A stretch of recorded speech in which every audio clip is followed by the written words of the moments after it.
The following is a presentation of Paola Sports Live. It's time for Panther Sports. On your new home for Paola High School athletics, Paola Sports Live. Paola Sports Live is presented by Go Brawley. It just works. Learn more at gobrawley.com. Also by Elliott Group. Hers Incorporated. Iron Horse Family and Cosmetic Dentistry. Dr. Laura's Orthodontics. And Miami County Dance Movement. This is Paola Athletics. On your new home for the Panthers, Paola Sports Live.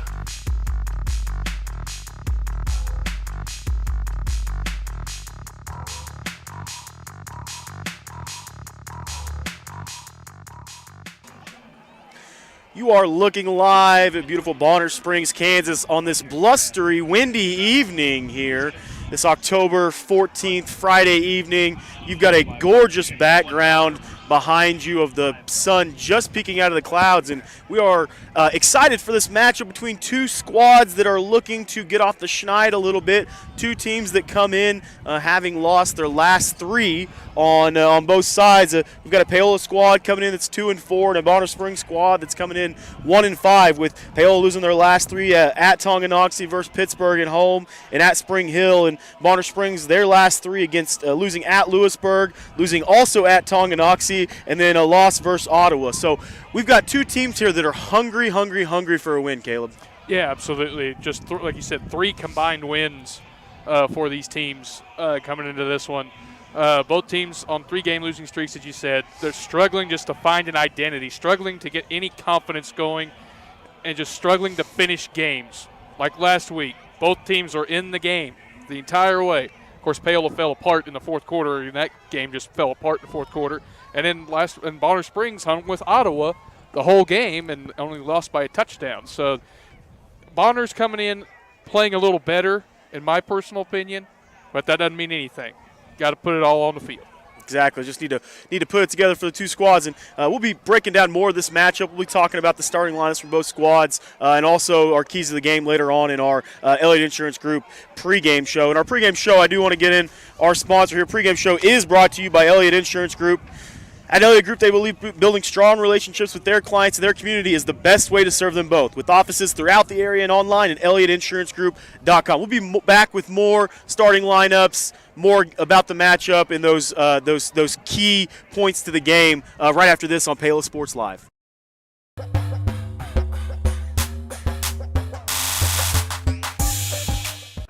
Happy birthday! Thank you. Watch this. Call your dad from that phone. So you pay for a phone line just to laugh at kids? No, my internet company makes me pay for the phone. Might as well get something out of it. That internet? No bundling required. Visit gobrawley.com to learn more. Elliott Group is a proud supporter of Paola and USD 368.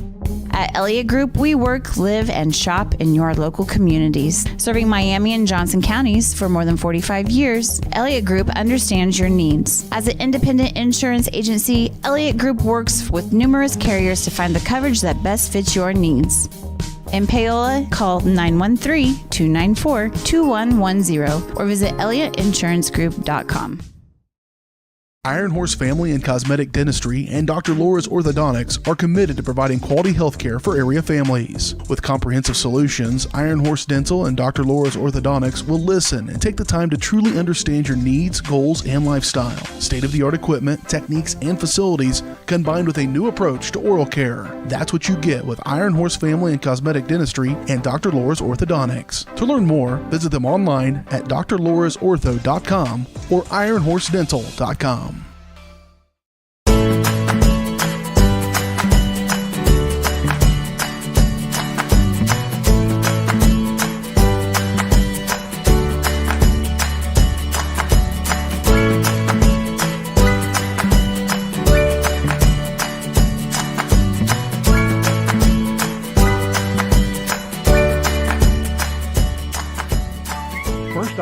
and community banking at its best.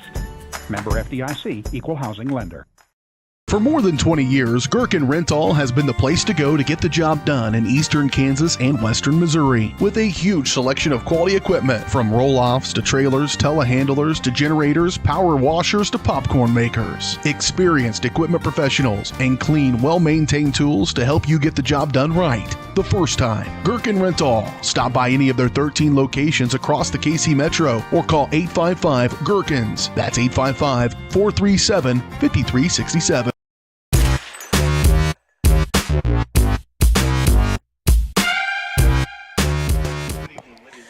We're back here on Paola Sports Live on this blustery evening. If you hear some feedback in our microphone, we are actually on top of the press box here. So you're going to hear a little bit of wind probably in our feedback a little this evening. But we have the best view in the place for sure, Caleb. I mean, it's just an incredible view up here. We're right off the 50-yard line, so you should have a great view the entire game. And we're just so excited for this matchup between these two squads that, like we said before, like Caleb said, are really trying to work to find an identity.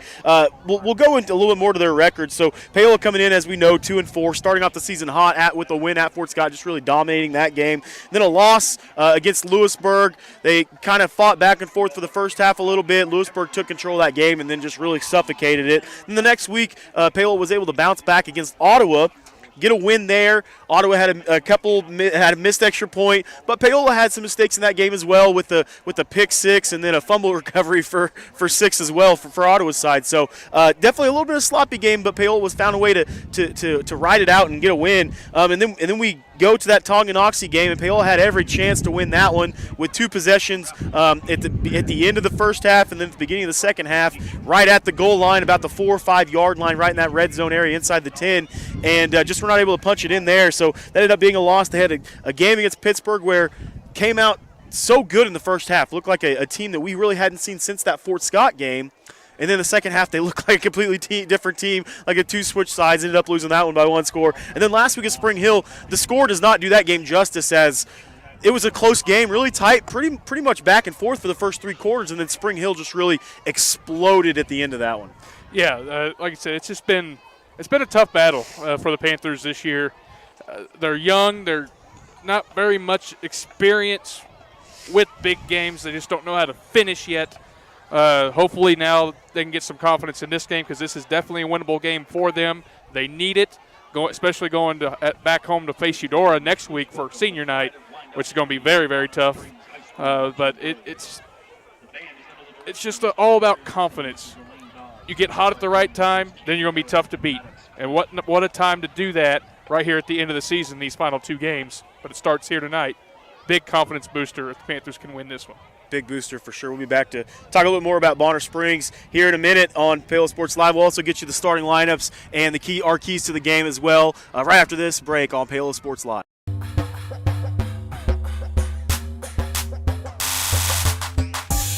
Bringing the law to your corner. That's Hartley Law Group. Attorney Jerry Hartley and her staff are dedicated to working for the results you want and to help you determine what actions you can take.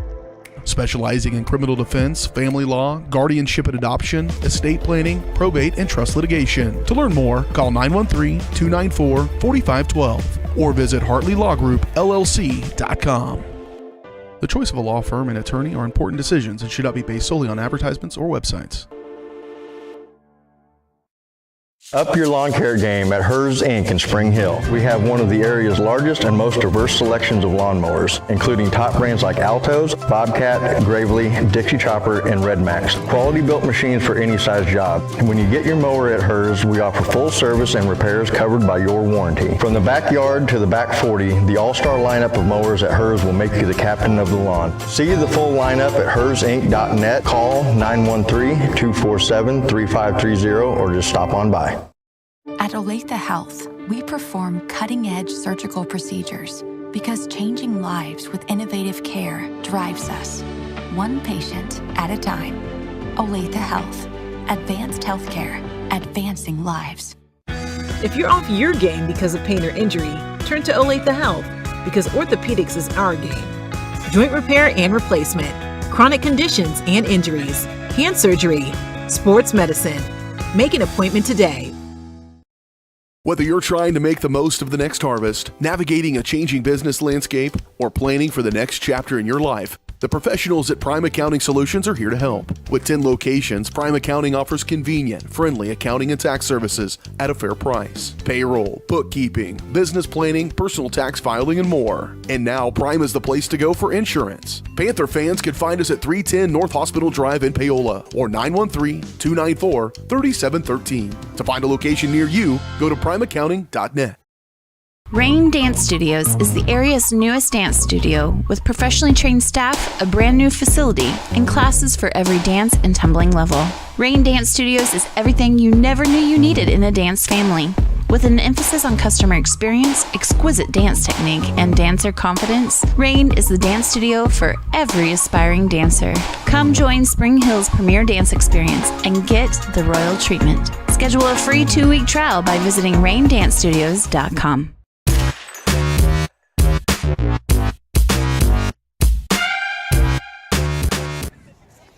We're back here on Paola Sports Live with your Elliott Insurance pregame show. The pregame show is brought to you by Elliott Insurance Group. At Elliott Group, they believe building strong relationships with their clients and their community is the best way to serve them both. With offices throughout the area and online at ElliottInsuranceGroup.com. We'll go ahead and give you starting lineups for the two squads. I say for the two squads. I don't have Bonner's starting lineup this evening, so we'll go ahead and go through the Panthers starting offensive and defensive lineups for the evening. So starting on offense, number 5, Charlie Zeller at slot back position. Number 10, Landon Taylor as well at that slot back position. He's been playing a lot more as that deep back, that deep running back that we know we've seen this year. And I think really Paola is going to need Landon Taylor to kind of take off this game to come out with a victory this evening. At quarterback again, number 11, Jet Osborne. He's done a good job. Last week they asked him to throw the ball a little bit more than he's kind of used to. The teams know that Paola is going to be a running team. They're going to try to shut down that run. So going to force him to pass a little bit more. I think he's improved throughout the year in the passing game.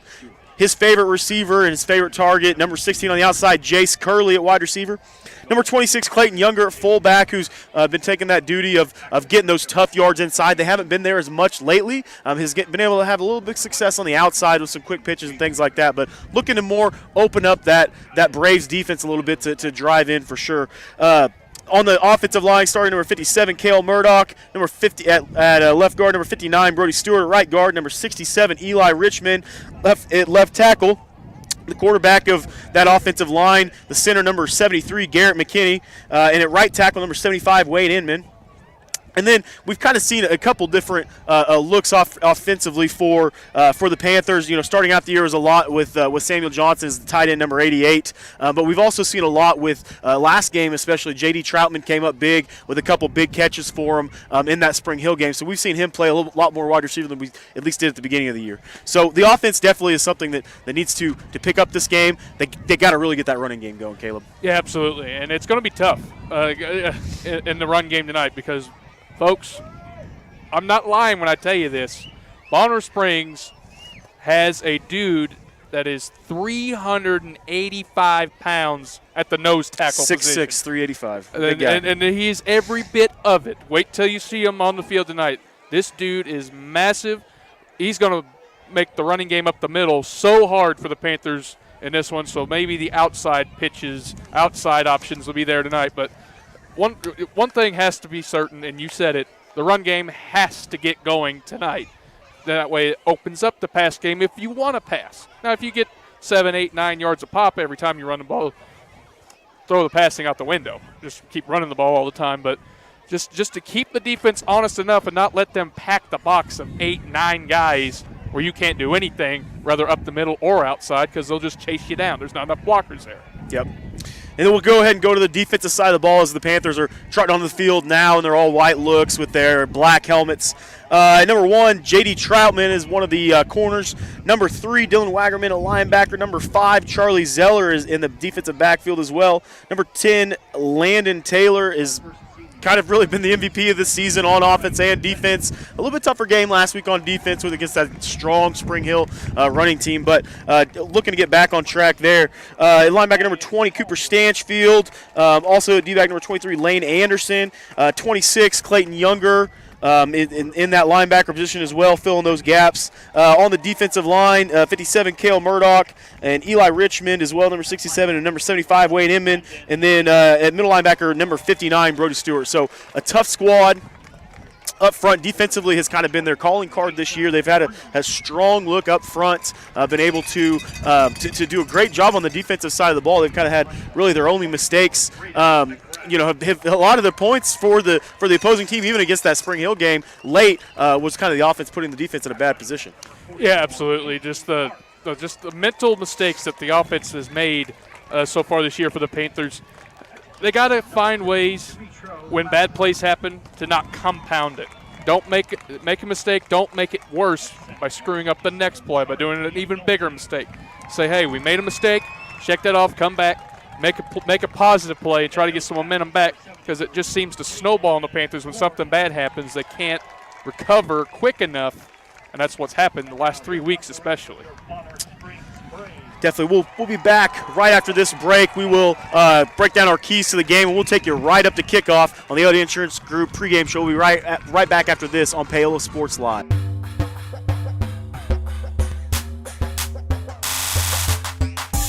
Strode Orthodontics is creating beautiful, healthy smiles. Dr. Claire Strode and her staff have decades of combined experience, offering clear and metal Damon Smile braces and Invisalign clear aligners for teens and adults. Dr. Strode tailors your treatment to meet your specific needs with 3 convenient locations in Olathe, Overland Park, and Spring Hill. Strode Orthodontics is ready to give you the beautiful smile you've always wanted. Call for your free no-obligation consultation, 913-491-3400, or visit StrodeOrtho.com.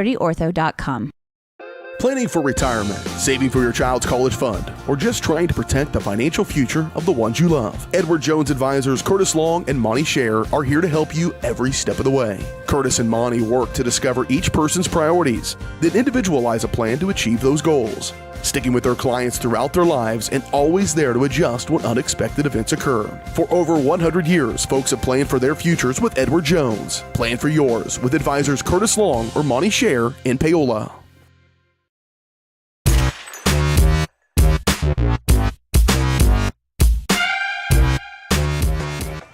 We're back one final time on your Elliott Insurance Group pregame shows. We'll talk about some keys to the game. And keys to the game, really, they haven't changed a whole lot for us up top, especially after these last couple of weeks, not being able to get the running game going as much, especially up the middle. It's just winning the line of scrimmage. The offensive line needs to do a great job. Those guys up front, at times they've done a great job where one side of the line's working good, the other side of the line's working good. They need to work together as a unit tonight to move bodies. And they've got a lot of big guys up front, and so that's going to be really important, is to be able to push down sides, be able to get a little bit of room for Younger in the middle, some quarterback follow. We saw a little bit more out of that, willing to run that with Jet last week, but that running game up the middle is going to be so important for the Panthers this evening. Yeah, absolutely. And the biggest key for me, though, is can the offense sustain drives consistently? The defense has been put in tough spots all year long.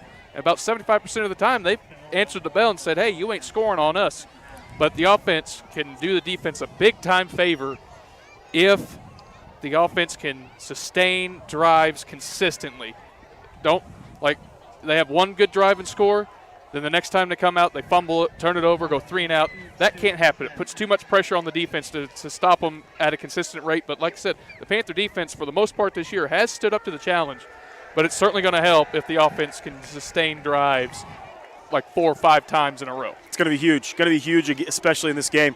Our captains on both sides for the Braves, number 2, Bryce Went, number 24, Braden McGrath, and number 57, Charlie Nolting. And then on the Panthers side, number 11, Jed Osborne, number 59, Brody Stewart, and number 5, Charlie Zeller. So those are your captains this evening. As you saw the two sides there go meet in the middle, it was almost like a hey, who can be louder, who can be bigger, right? They're puffing their chest a little bit there. Right there in the middle of the 50, right there at the Braves. So that's going to do it for our Elliott Insurance Group pregame show. Thanks so much to our sponsors there to be able to bring you that and all those keys to the game. So we are just about ready for kickoff here, about 22 seconds here till kickoff. We've got two squads that, like we've said multiple times in our pregame show, are just hungry for a victory this evening. Just exactly what they need, what the doctor ordered is going to be a victory for the squads. Is the Panthers are going to kick off this evening to start out.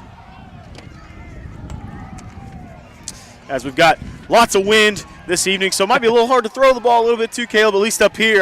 Nobody's throwing the ball up here, I can guarantee you that. On the field, it might not be as windy, but up here we are feeling it for sure. And it looks like the Braves are going to go into the wind to start the contest. The Panthers will have the wind to start the game, so that'll be interesting to see what happens too.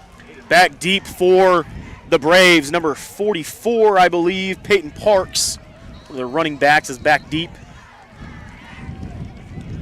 Panthers kick the ball short to one of the upbacks, right at the 30-yard line. The ball's on the ground. It does look like the Braves are going to fall on that ball, as it looked like it popped out for just a second. So the Braves are going to take over right at the 30-yard line. That's where Bonner Springs will take over with the offense, and the Panthers defense, as you can tell, with Bonner Springs here, they've got their all gray, the gray tops, the gray bottoms, and the black, all black lids. So good uniform matchup again. I tell you what, when you get all whites, all grays, I think it's a great look. Yeah, absolutely, and almost a lightning strike of the bottle in the start of the game for the Panthers. If he was a split second slower of retrieving the ball, the Panthers could have had the ball in great field position. Braves in the shotgun here. Takes a snap, hands off up the middle.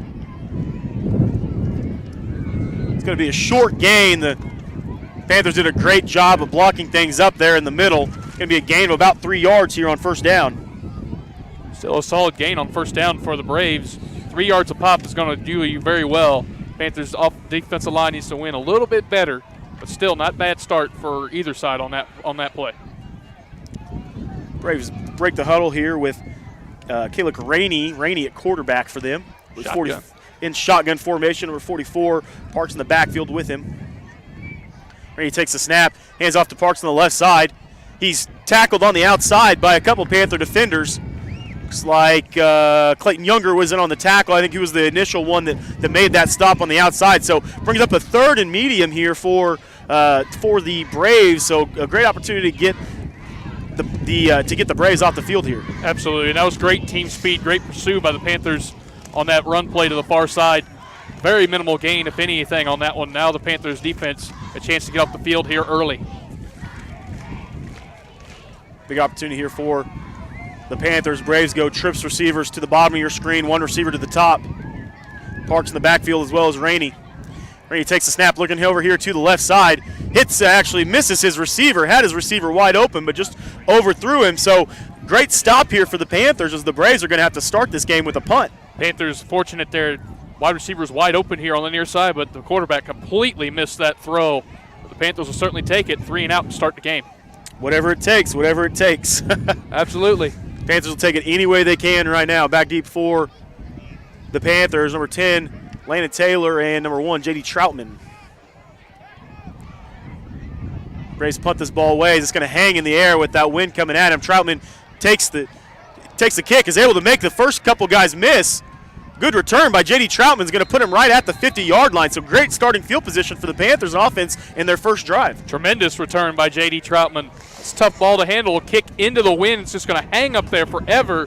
Troutman did a great job concentrating on that ball, securing it, and then running for 20 yards and set the Panthers up, right as you said, right at the midfield stripe. Not a more better start to this game so far for the Panthers. Panthers are on their side of the 50 right now. Just need a couple inches to move to the other side. Hurry up to the line. Osborne under center. Quick pitch on the outside to Landon Taylor. Landon Taylor's got a long ways to run. Going to be a gain of about 7 yards, I believe, on first down. So nice run. Panthers hurried up to the line. They saw something they really liked. Quick pitch on the outside to Landon Taylor.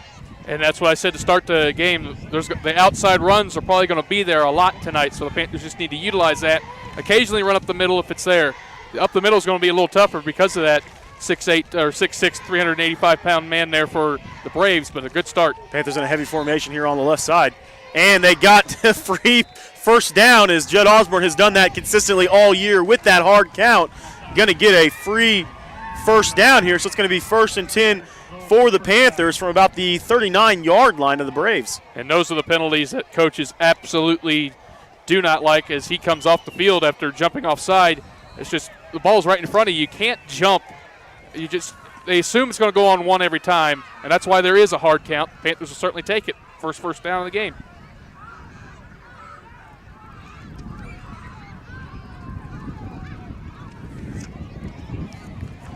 Osborne under center here.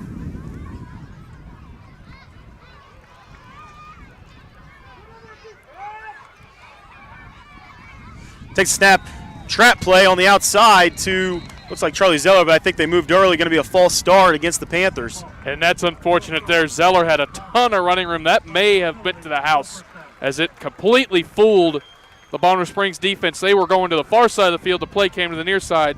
But like you said, the costly false start ruined that play. So that's going to bring up a first and long, 1st and 15 for the Panthers.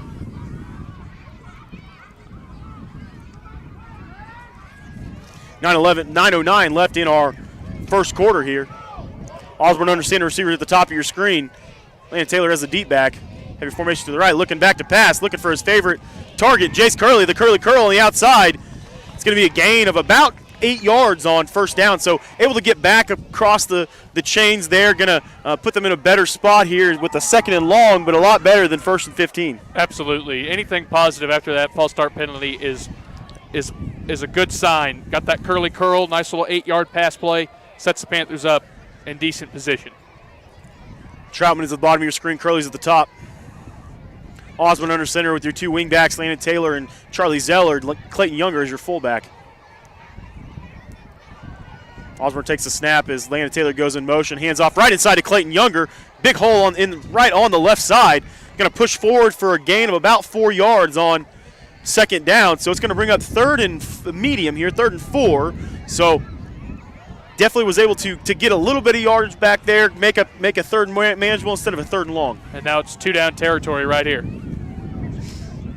Osborne with the hard count does not draw them off sides as the Braves are all up at the line of scrimmage here. The middle linebacker Parks is right up at the line, expecting run right up the middle from his middle linebacker position. They've got about 8 guys in the box.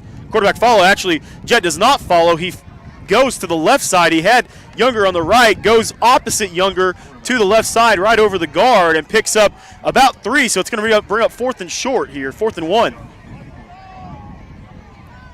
And Younger's just going to push forward, and he's going to have enough for a first down by a lot. So big first down there for the Panthers. Good push up the middle by the center, Murdoch there, or by the 3 guys in the middle of the offensive line. Jed Osborne was just able to take the snap, go right up the gut, and continue this drive. Very well done by the offensive line. 2 wingbacks, receivers at the top and the bottom of your screen. Zeller goes in motion, pitch outside to Landon Taylor. As he grabs just a little bit of the jersey, and I think it's going to be a hole on the outside on Clayton Youngers. He got a little bit too much of the Braves defender, so that's going to bring up 1st and 20. And the mistakes continue to happen for the Panthers. That simply cannot happen. There's a big play, gets negated by an offensive hold. Now the Panthers are backed up, back near the 40. A gain of 8 turns into really a loss of 18 as the Panthers are going to move back at 1st and 20 here. 7:08 left in our first quarter. And Younger was beat right off the snap on that one. He had to hold, otherwise Landon Taylor was going to get smacked for minimal gain. It's just unfortunate that the hold happened, but you got to move on. This is where I said earlier, you can't compound the mistakes. Shake it off, make a positive play. Twin receivers at the bottom of your screen with the tight end and Charlie Zeller. 1 receiver at the top, 2 backs in your backfield. Looking back to pass, looking for the wheel route. Had Landon Taylor on the wheel route, just floated that ball a little bit, and if you float anything in this wind, it's going to take off on you. So it's going to bring up 2nd and 20 for the Panthers from from the opponent, from the Braves, actually 37-yard line. And in the pass game, you're going to have to hit low bullets. You can't do those high arcing passes. The wind will mess it up. Osborne under center looks over to the sideline.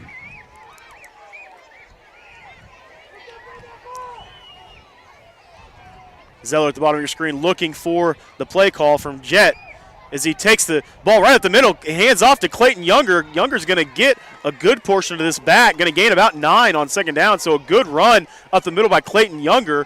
It's going to be up 3rd and 11 for the Panthers. They've got 2 downs to get 11 yards here. That was a good push by the offensive line. The offensive line's been pretty good on this opening series for the Panthers. It's just unfortunate.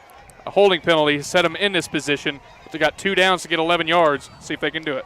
2 receivers at the top of your screen would be Curley and Zeller. Your deep back is Landon Taylor, and Clayton Younger is your fullback. Play action on the outside. Has his receiver Zeller.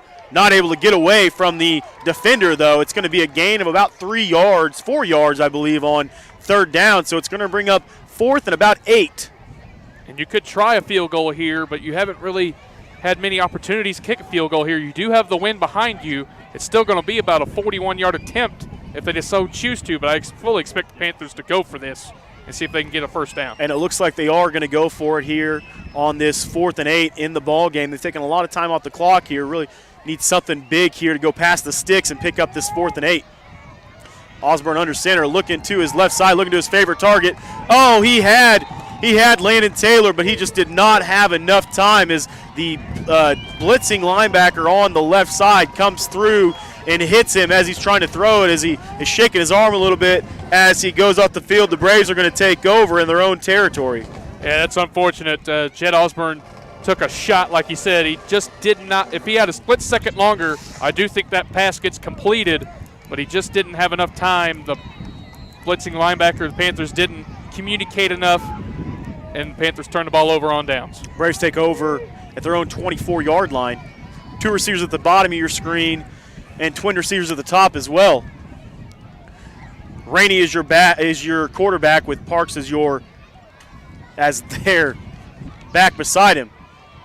Hands off to Parks right up the middle, and that's going to be the one that is going to get the majority of the carries this evening for the team. As it is just a short gain of only about 1 on first down, so a great job inside by those defensive linemen for Paola to hold up that offensive line and able to make a tackle. Absolutely. The D-line has been very good so far in this one, not getting anything anywhere. Bonner Springs had an open receiver on the first series, but they missed the connection badly, but so far so good for the Panther defense. Same formation, twin receivers at the top and the bottom of your screen. Parks to the quarterback's right, Rainey's right. 4 goes in motion for the Braves as he's looking to pass over here on the right side, and he had his receiver number 3, Williams, but Williams was not able to bring this ball in. They rolled out Rainey to the right side, to his right side over here, and really nice ball from Rainey, just not caught by the receiver. And again, just a misconnection there from Rainey to his receiver. Had him on the near side, but led him too far. And now it's 3rd and long for the Braves. Another chance for the Panther defense to pin their ears back and try to get off the field. 3rd and 9 from the Braves' 25-yard line. Twin receivers to the top and the bottom of your screen. Rainey in the cadence. Takes the snap, looking over to his right side. Actually made a quarterback draw right at the middle. And a great job right up the middle. I believe that was Wade Inman with the big tackle right up the middle. Credit Cooper Stanchfield, too. Cooper Stanchfield stayed home enough. He almost went too far, and Rainey could have broke that off, but a great job by Cooper Stanchfield and Wade Inman getting a loss on the play on that, and a great job to get off the field after your offense turned the ball over on downs. Big play by Wade Inman, able to rush the passer and still able to get off the block, grab enough of the jersey to hold Rainey up. Braves go back to punt, and it's going to be a really short punt. It's going to be a Peter. Want to get away from it, and it hits the Panther defender and erases the ball, and Landon Taylor's speed, it allows him to get to that ball as it could have been utter disaster.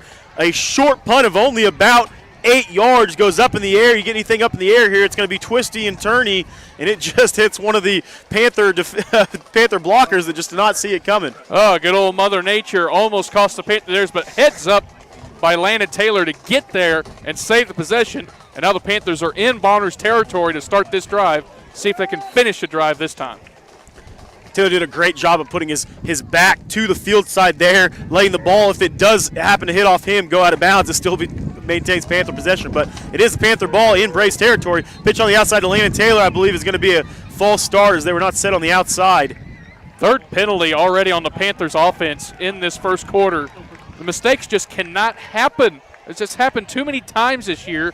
And now the Panthers are behind the chains once again. I believe it was on the receivers on the outside there, just had a little bit of a head start. So moves the Panthers back into their own territory here at their own 49-yard line, 1st and 15. Heavy formation here to our left side.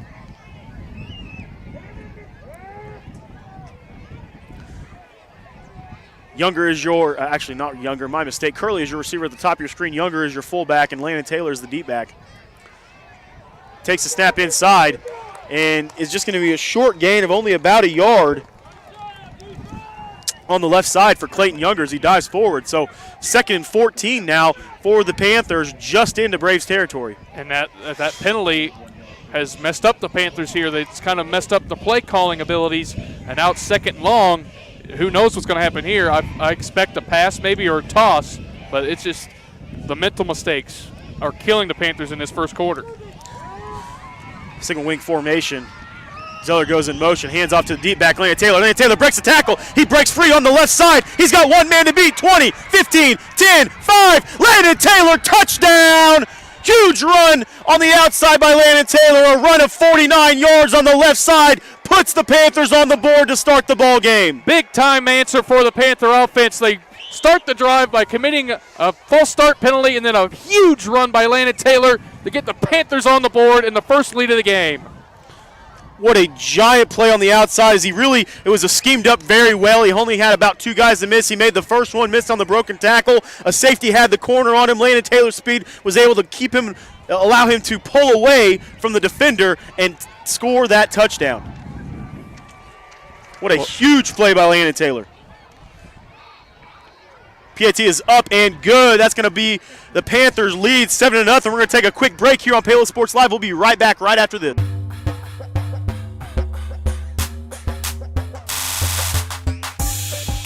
Planning for retirement, saving for your child's college fund, or just trying to protect the financial future of the ones you love. Edward Jones advisors Curtis Long and Monty Scher are here to help you every step of the way. Curtis and Monty work to discover each person's priorities, then individualize a plan to achieve those goals. Sticking with their clients throughout their lives and always there to adjust when unexpected events occur.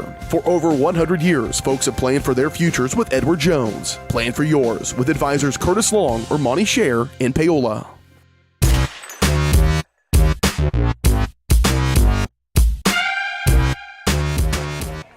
We're back here on Paola Sports Live after a exciting 49-yard touchdown run by Landon Taylor. The left side of that offensive line did a great job of sealing the edge. Landon Taylor only had to break 1 tackle and then had the safety to beat as he does it and puts the Panthers up 7-0 here with 3:23 left in our first quarter. And his speed is absolutely incredible. As soon as he hit that hole, he accelerated and pulled away from everybody, did a great job keeping his balance on the sideline and getting the extra 5 yards to score the touchdown. The Panther coaches to our left knew it immediately that he had the touchdown. Bouncing ball right at the 15-yard line is picked up by, huge hit right there. Great tackle in the middle by, I believe, number 24 for the Panthers, which is Eli Myers. So great tackle on special teams there by Eli Myers. That's an excellent kick coverage there for the Panthers. That was a dangerous ball there. It, fortunately for the Braves, bounced right up into the receiver, but then Myers came in and cleaned him up early, and now the Braves are backed up at their own 20-yard line to start this drive. Braves looking for something offensively as they've gone 3 and out 2 times, 2 consecutive drives here. So Rainey back as quarterback, Parks in the backfield as well, trying to go more of a heavy look up front, added an extra offensive lineman. Rainey takes a snap, hands off to Parks on the left side. Parks is going to be stuffed, and he's tackled in the backfield for a loss. He was stuffed up on the Panther defense right side, his left side, and they were able to then break through and drag him down for, looks like they're going to give him forward progress to right at the line of scrimmage, but a great play on the right side. Absolutely. The Panther defense is just flying to the ball right now. Landon Taylor was in on that tackle, came from his free safety position, and met the running back right at the point of attack and blew that play up. Good start to this drive for the Panther defense. 2nd and 10 from the Braves 20-yard line. Rainey in the backfield, Parks to his right. Receivers at the top and the bottom of your screen. Rainey takes the snap, looking back to pass. Looking to his receiver here. He finds his receiver, number 5, and he's going to have just a couple guys to beat. And he's going to go the full way, an 80-yard touchdown reception for number 5 of the Braves. With his is Kalen Street. So just a little slant pattern there that they weren't quite looking for, and that's going to, pending the PAT, even this ball game up. Boy, you talk about speed. He just ran away from like 5 Panther defenders there near midfield, and he just pulled away. An explosive play for the Braves, and they might go for 2 here. Especially an explosive play for the Braves, especially if they after they had done nothing offensively so far. as it does look like they are going to go for 2 here to make this a 7-8 ball game. Then there's all sorts of confusion here for the Not Braves. really sure who's supposed to be in and who's not. They're going to have to call a timeout. Oh, man, a coach's nightmare having to burn a timeout on a 2-point attempt or an extra point attempt. So we'll stay right here with you. 2:24 left in our first quarter, as that was just a magnificent catch and run for us. They did not have their quarterback on the field. So that was why they could not run that 2-point conversion attempt. But that was a great throw right on time by Rainey right to the receiver, and he just outran everybody. And that includes Landon Taylor, who just was maybe a little tired from making that 50-yard touchdown run, but just outran everybody to the goalpost and put the Braves on the board here. Yeah, how about those 2 of those last 3 plays? The 49-yard touchdown run from Landon Taylor, and then the 80-yard catch and run. And it just all of a sudden this game just popped out of nowhere. It was nothing. All of a sudden, 2 out of 3 plays, both teams are in the end zone. 2 quick scoring plays here for the Braves as they hustle back on the field here for the 2-point attempt. Uh-oh, look out. They've got the fullback. Big nose guard, number 73, in the Jaden Flores in the backfield to play fullback in the I formation. Behind him is Parks. There is no wide receivers on this formation. It's straight power. Heavy. This is heavy right here at the 2-yard line for the 2-point attempt. Brady takes a snap, hands off to the deep back Parks. Parks pushes through, but is not going to be enough, as there are lots of Panther defenders right there that stopped it. He interestingly did not follow the big nose guard on that one, but we were going to take a quick 30-second break here. We'll be right back after this on Paola Sports Live.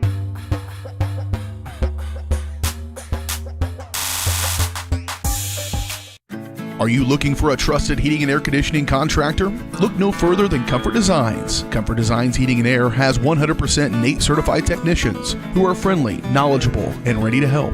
They'll care for your home and complete the job with speed and precision. Locally owned and operated for more than 20 years, Comfort Designs Heating and Air Conditioning. See all they have to offer at comfortdesigns.net or schedule your appointment at 913-592-4453.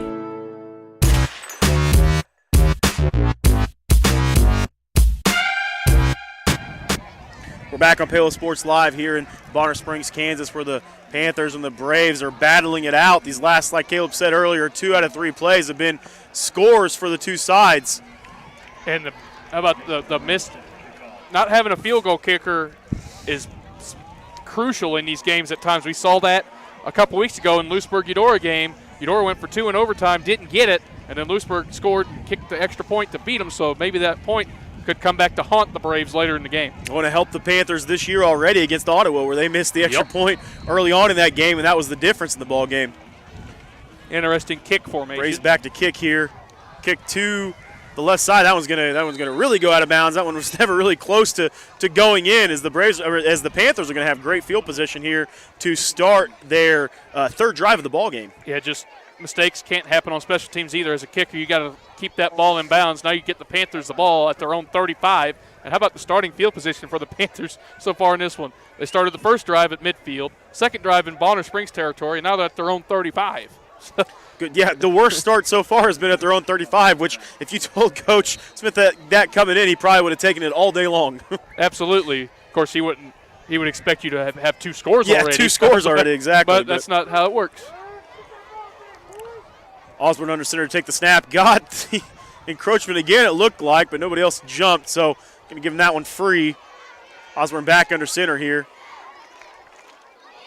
Zeller in motion, takes a snap, hands off on the left side to Landon Taylor. Landon Taylor breaks free again, breaks a couple tackles, and dives forward for a gain of 11 yards on that Panther right side. So great run by Landon Taylor on back-to-back plays. Absolutely. Richmond and Inman out on that far side over there on the right side of the line opened that hole, and Landon Taylor exploded through it. First down for the Panthers. Getting Landon Taylor cooking a little bit, something they haven't been able to do a couple weeks in a row. So you get him hot, you get the hot hand, you feed him, they're going to ride him. Osborne under center takes the snap again, hand off to Landon Taylor. Landon Taylor breaks another tackle, breaks 2-3 tackles, all the way drugged down in Braves territory across the 40-yard line. So a huge gain of about 16 yards on first down. Back-to-back runs of 11 and 16 for Landon Taylor. How about his last 3 runs? 49-yard touchdown run, 11 yards, and now 16. He's piling up the stats the last 3 times he's touched the ball. The offensive line's winning up front right now. Panthers in Braves territory at the Braves 39-yard line. Switching offensive linemen go heavy here on the left side as Richmond comes over. Zeller in motion. Handoff again to the deep back, Landon Taylor. Landon Taylor breaks a couple tackles. He needed to break one more, and he had loads of room here on the outside to the left. Anyways, that is still a pickup of gain of 5 yards on first down. Absolutely. Like I said, if he's able to break that tackle, he scores again. But just explosive run plays the last 4 times he's touched the football. If it ain't broke, don't fix it. Absolutely. It's been the Landon Taylor drive for sure. Osborne under center, checking over on the sideline again. Taylor with his hands on his knees. He's got to be getting a little bit tired. Looking back to pass. Found Jace Curley on the outside. Nice pitch and catch between the two sides. As Curley's going to pick up a gain of about 7 yards on second down. Brings up another Panther first down. I like that play call there. All those power runs with Taylor and then surprise him with the curly curl on the outside. Panthers in business. Panthers now at the Braves 27-yard line. Just inside the 27-yard line. Handoff to the deep back, Landon Taylor. Landon Taylor breaks free on the right side again. Huge gain for Landon Taylor. He's going to be drugged down just outside the 10-yard line. So another gain of about 14 yards on first down for Landon Taylor. Is just huge runs this game. 49 and 11 and 16 and 14. He's piling up those numbers. Absolutely. He's been explosive in this waning part of this first quarter, but the Panther offense is finally getting some momentum now and some continuity.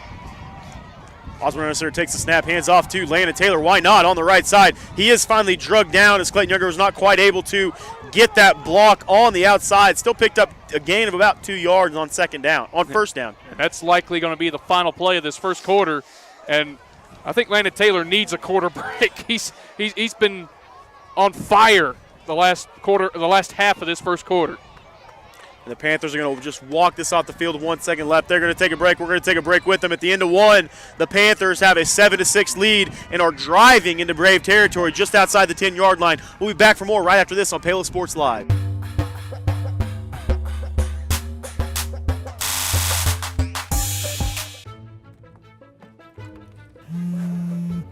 Oh, hi, honey. Hi, Grandma. I'm really sorry. I won't be able to make it today. I have way too much homework, and you don't have enough internet. Oh, honey, I gotta go. I gotta go. Oh, I need more internet in my house. Well, you could have just called, right? Oh. Call Go Brawley today. Up your lawn care game at Hers Inc. in Spring Hill. We have one of the area's largest and most diverse selections of lawnmowers, including top brands like Altos, Bobcat, Gravely, Dixie Chopper, and Red Max. Quality built machines for any size job. And when you get your mower at Hers, we offer full service and repairs covered by your warranty. From the backyard to the back 40, the all-star lineup of mowers at Hers will make you the captain of the lawn. See the full lineup at hersinc.net. Call 913-247-3530 or just stop on by.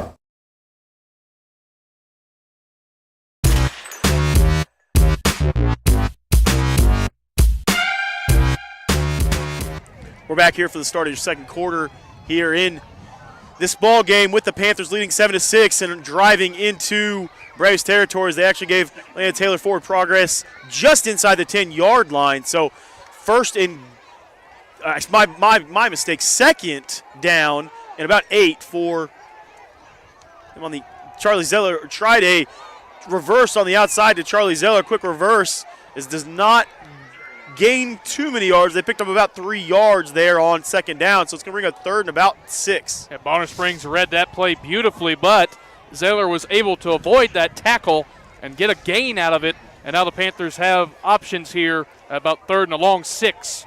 We'll see what happens here. 2 down territory again, and I would be surprised if they didn't ride the hot hand of Landon Taylor here. Why not? Osborne under center. Zeller in motion on the left side. Handoff to the left side to Landon Taylor. Landon Taylor breaks free.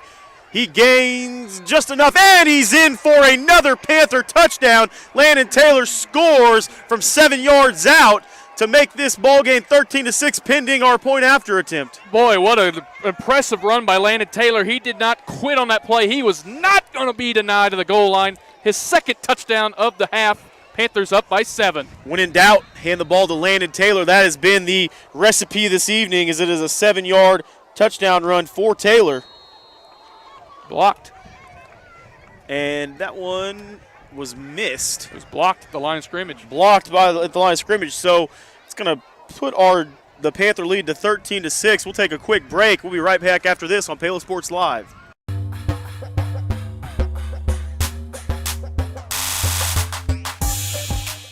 Bringing the law to your corner. That's Hartley Law Group. Attorney Jerry Hartley and her staff are dedicated to working for the results you want and to help you determine what actions you can take. Specializing in criminal defense, family law, guardianship and adoption, estate planning, probate, and trust litigation. To learn more, call 913-294-4512 or visit HartleyLawGroupLLC.com. The choice of a law firm and attorney are important decisions and should not be based solely on advertisements or websites.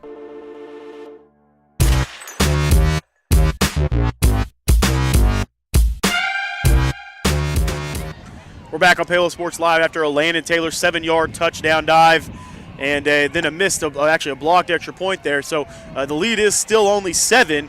So that 2-point conversion attempt missed by the Braves doesn't come back to bite them as much yet, as the Panthers still have a 7-point lead here.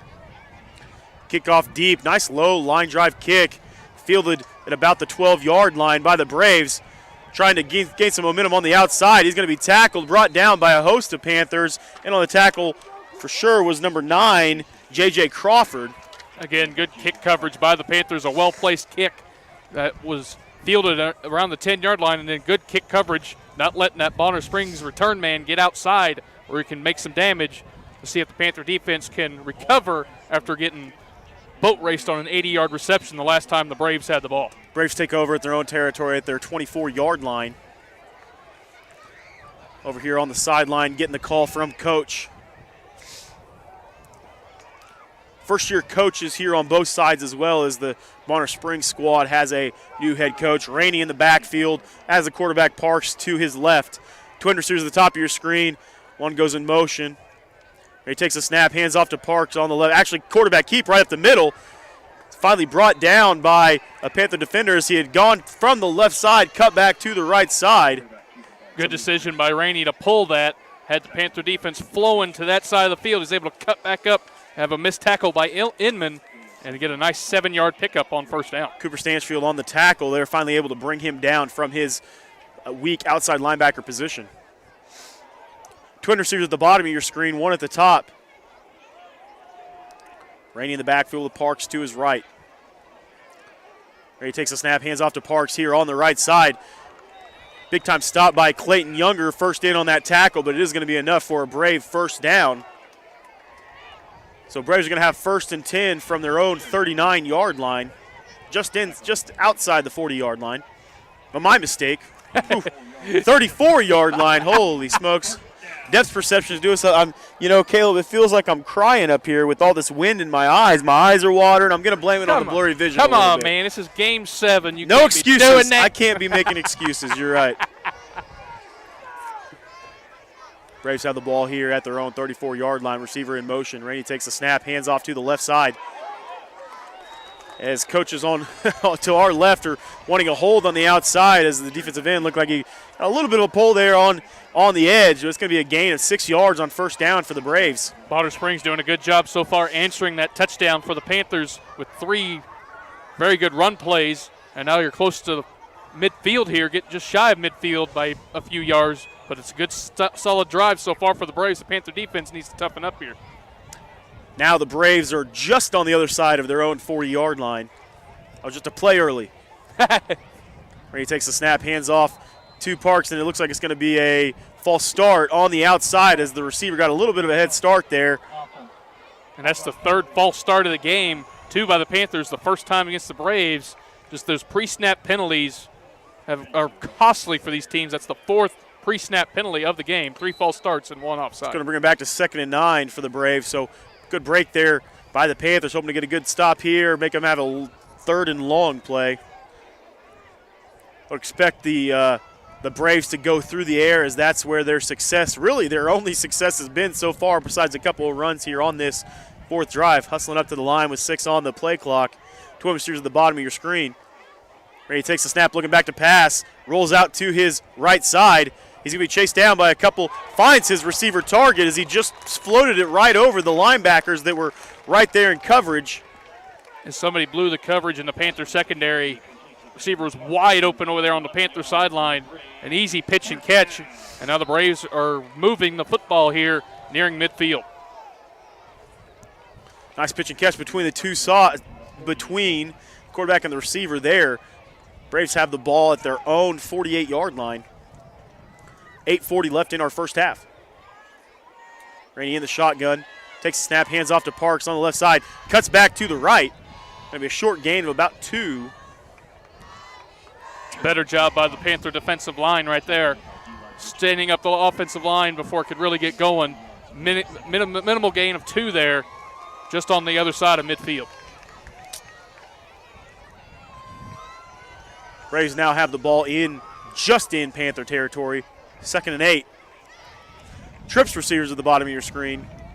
One single receiver at the top. Rainey takes the snap, hands off to Parks right up the middle on the right side. He's got a big hole. Nice actually missed tackle on the outside by J.D. Troutman. Looks like Brody Stewart finally brought him down after a nice gain of 12 yards. This is an on first down. Impressive drive by the Braves after the Panthers went a long drive to go up by 7. Now the Braves are answering into Panther territory. Panther defense is on their heels right now. They got to muscle up and push the Bonner Springs Braves back. Actually, a gain of about 14 yards on first down, so it's going to be it's going to be 1st and 10 from the Panthers' 36-yard line. Handoff on the left side to Parks. Parks is able to push through, big body is able to push through and kind of knife through that Panther defense. Going to be gain of 6 yards on first down. So nice gain. The Braves have kind of started this, got the running game going. Yeah, and it's opened up the pass game too. It's been a mixed diet of stuff here in this drive, but it's been impressive by the Braves, just methodically moving down the field. Panther defense with hands on hips, getting a little tired out there. Braves hustle up to the line with 15 on the play clock. Trips receivers at the bottom of your screen.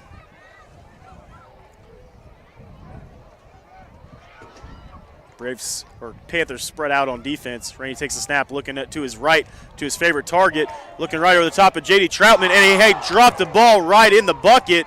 Troutman was just a little behind the receiver, but the receiver drops that pass as Rainey threw a gorgeous ball that just fell right into the receiver's arms, but he was unable to bring it in. The worst place a ball can hit a wide receiver, in his hand. Just a perfectly thrown ball by Rainey. Like you said, the coverage by Troutman was there till the very end.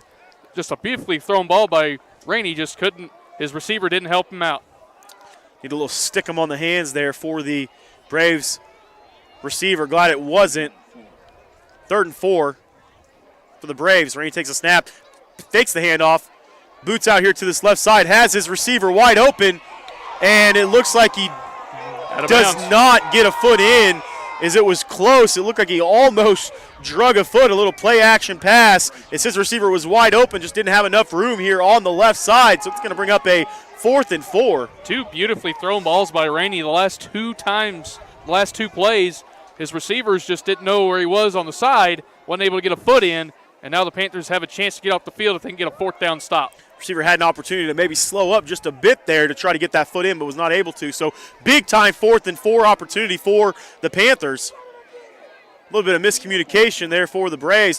Trips receivers at the top of your screen, single receiver at the bottom, and they're going to take a timeout as they were unorganized here with only 4 seconds on the play clock. 6:34 left in our first half. Yeah, just the Panther defense a little winded right now. They needed that timeout. They've been beaten on the last 2 pass plays for touchdowns. It's just the drop by the receiver on the far side and then couldn't toe tap on this side. So the Panthers defense is probably going to get a little butt chewing here by Coach Weaver on the far side. He cannot be happy what he's seeing on this drive in particular. Braves have kind of had a methodical drive down the field, getting 6 yards, 7 yards, a play of 14 here and there. They've just slowly gone into Panther territory, taking a lot of time on this play clock as well here in our second half, about 6 minutes so far. So about 5.5 minutes so far. So, and you saw the Braves get a 4th down stop on the first series the Panthers had. Now see if the Panther defense can return the favor by getting a 4th down stand right here. Twin receivers at the top and the bottom of your screen. 5 offensive linemen. Parks 2, Rainey's left. Receiver goes in motion. Rainey takes a snap, looking to roll out to his left side. He's going to be he's going to be pushed to the outside as he throws the ball deep. And oh my goodness, that ball was just out of the stretch of the Panther defense and hit the receiver again for the Braves. And he was in the end zone for a touchdown, but he dropped it. So fortunate there for the Panthers. A couple miscues by the Braves are going to give them the ball back deep in their own territory. And I'm shocked that they went away from the run game. The last 3 plays, they went for bombs. Of course, 2 of them could have been a big-time catches. One would have been a score, one would have been 1st and goal. And then they were forced to pass. The Panther defense blew it up initially, but Rainey did a good job keeping that play ball alive. And Exactly. Gave it a chance. Rainey is very quick on the outside as the Panthers take over here on offense. 1 receiver at the top of your screen, heavy formation. Younger is your fullback. Hand off on the outside to Landon Taylor. Landon Taylor breaks free on the left side. Breaks a couple tackles. Going to be a gain of 12 yards here on 1st down. So nice run by Landon Taylor. If it ain't broke, don't fix it. That's right. He's going to be nearing 150 yards on the ground so far in this first half. He's got to be getting close. He's certainly over 100. Gain of 12 yards for Landon Taylor on that 1st down run. Moves the Panthers a little bit closer to Braves territory at the 43-yard line. You got plenty of time left. You got 6 minutes to go. You got all 3 timeouts. No need to rush anything at all. Let's take at the 42-yard line of the Panthers. And they were not set on the outside, so that is another just mistake that should not have happened for the Panthers. Going to back them up to 1st and 15. Coach Smith is not happy at all with the squad as he did not want that ball to be snapped yet. I don't think everybody was clear on the play. Absolutely, and that's the 3rd false start for the Panthers in this first half. Not good. Panthers go back to the line here. 2 backs behind Osborne.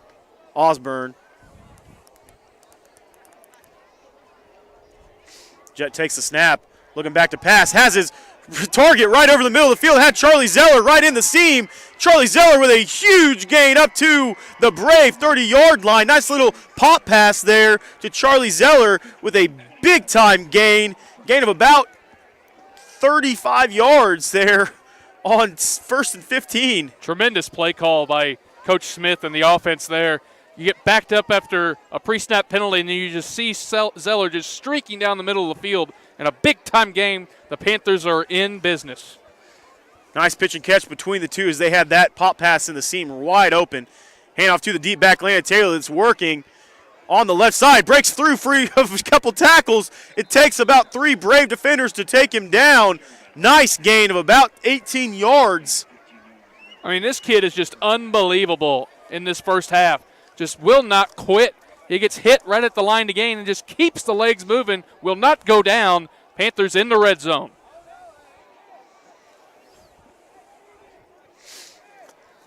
So the Panthers are going to take over not take over. The Panthers are deep in Braves territory in the red zone at about the 16, 17-yard line. And Panthers might have to take a timeout here. And they are going to take and burn the Braves. The Braves are going to take their final timeout of the first half. So a little bit of miscommunication there for the Braves as they take a quick timeout here. We'll take a quick timeout with them as well. We'll be back right after this on Paola Sports Live.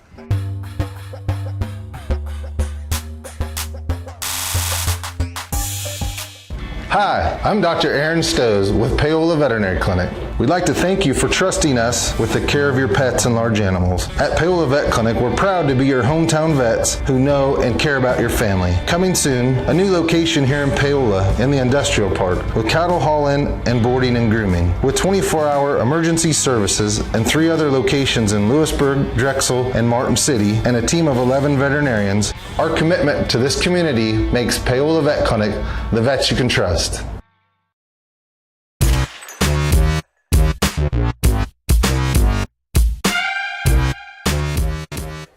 We're back on Paola Sports Live with the Panthers driving deep into Braves territory at about the Braves 17-yard line in the red zone. Have 1st and 10 from there after a long Landon Taylor run and a big pitch and catch between Jed Osborne and Charlie Zeller. Absolutely, and the Panthers need to finish this off and go up 2 scores as we're nearing halftime. Receivers at the top and the bottom of your screen. Zeller is your wing back here, as well as Clayton Younger.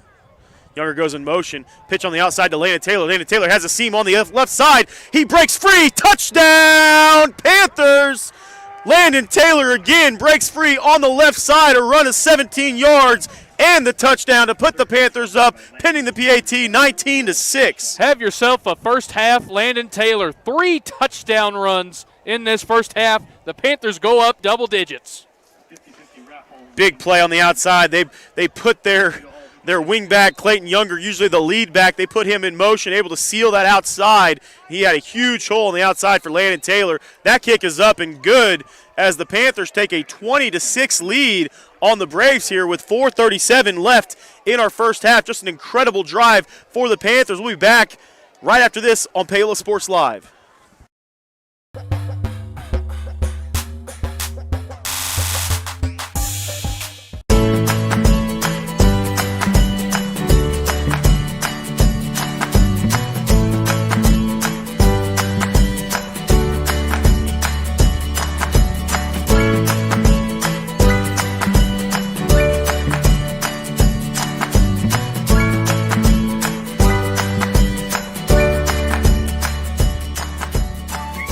Option Bank Community Banking at its best.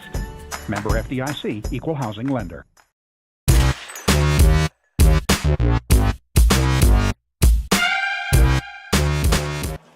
We're back live here on Paola Sports Live, and their Panthers are getting ready to kick off after taking a 20-6 lead with 4:37 left in our first half. Yeah, just 3 outstanding drives in a row by the Panthers. Defense needs to get a stop here. Low line drive kick deep is going to roll back to the 15, about the 14-yard line. That's where the Braves take over. Nice tackle on the outside. I believe it's going to come back for a little bit of a hold as well. So that one's going to be pushed back even farther. There was a nice tackle on the outside to put him at the 25-yard line. Yeah, the special teams tackle out there, number 32. I don't know I can't remember his name. I'm sorry there. 32 on the tackle was Cutter Mead on the outside. So nice tackle by Mead on the outside. And then, like you said, the penalty is going to back him up inside the 15-yard line. So Bonner's really backed up. This is a chance for the Panther defense to make a statement here at the end of the half and try to get the ball back to your hot offense that has been clicking the last 3 times they've had the football. And remember, the Braves they've got no timeouts left. So 4:32, there's plenty of time to drive the field, but the last drive they took, they had over 6 minutes off the clock. So the Braves will have to, if they want to score, they're going to have to score pretty quickly here. Twin receivers at the top of your screen. Rainey and Parks in the backfield. Quarterback takes a snap, hands off to Parks on the right side. Has to dance a little bit. Nice tackle on the outside by Eli Richmond, as well as I think Brody Stewart was in there on that tackle. Great gang tackling by the Panthers there. It's going to be a loss of 1. Yeah, Murdoch was in there as well. Just a great feel to this side by the Panther right side defensive line and limited that play for a loss of 1 on the play. Good start to the drive for the Panther defense. 2nd and 11, deep in their own territory here for the Braves. The 19-yard line, actually the 14-yard line. Back to pass is Rainey, feeling the pressure a little bit, has to roll over here to this right side. Nice pitch and catch on the outside. The catch on that is number 2, Bryce Went. The tackle for the Panthers is number 9, J.J. Crawford. But nice pitch and catch as Wentz had to go way up in the air to grab that one, caught that one on the top of his helmet, and a nice gain on 2nd and long. And it was a great catch here on the sideline. Throw was a little high, like you said, but Wentz made a great play going up to snag that ball out of the air and get the Braves out of danger. Rainey is slippery, man. He's hard to bring down in the backfield. As the quarterback, he's made a lot of things happen with his feet, kept a lot of plays alive. Twin receivers at the top of your screen and the bottom. Rainey takes a snap, hands off, actually fakes the handoff to Parks, and is then brought down by a couple Panther defensive linemen from the backside. Not a bad job by the Panther defensive line there. Didn't commit to the play fake and limited the gain for Rainey. Still got 4.5 onto that, but it could have been a lot bigger if they would have went for the play fake. But 2nd and 6 for the Braves here in their own territory at their own 37-yard line.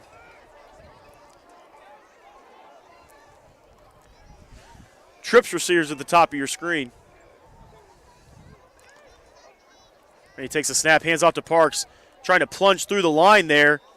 Is going to be brought down, and he's going to be just a short gain of about 1.5 yards. So it's going to bring up actually gain about 2 yards. It's going to be 3rd and 3 for the Braves here. 2:56, the clock running here in our first half. And this is a big play in the game right here. The Panthers have the momentum after going up 2 scores.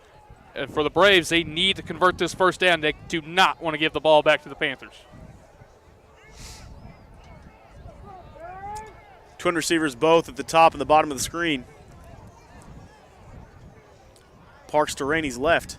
Takes a snap, looking back to pass, looking on that left side. He's going to be almost brought down by Eli Richmond on the outside, and that pass is going to be wide of the wide receiver. Eli Richmond had him in his grasp, but like we've said multiple times, Rainey is a slippery quarterback in that pocket. He's able to evade Richmond, but that throw was just a little bit to the right of the receiver, and that's going to cause the Braves to have to punt here. Wait, who is this guy? Is that Patrick Mahomes Jr. back there? Man, he was smothered. But he got away and gave that play a chance, just overthrew his receiver. But now the Panthers in prime position have all 3 timeouts to score before half here. Eli Richmond had 2 hands on him on that one. Punt back deep. And they're going to have to, the ball's going to bounce deep into Panther territory. Panthers going to take over from their own 17-yard line with 2:11 left. So plenty of time on the clock here as they've had some quick scoring drives so far, and they have all 3 timeouts as well. Absolutely. No need to rush things at all here. You feel like you need to take a timeout, use them.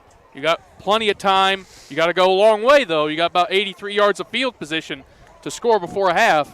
But the Panthers could certainly done with that explosive run game that Landon Taylor's had since the middle part of that first quarter. I fully expect the Panthers' offense to keep rolling here as we head towards half. Panthers start in their own territory at their own 17.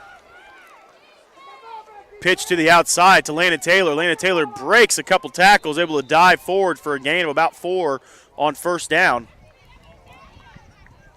It's one of the better defensive plays by the Braves on the run game. Still a solid 4 yards on first down, though, for Landon Taylor.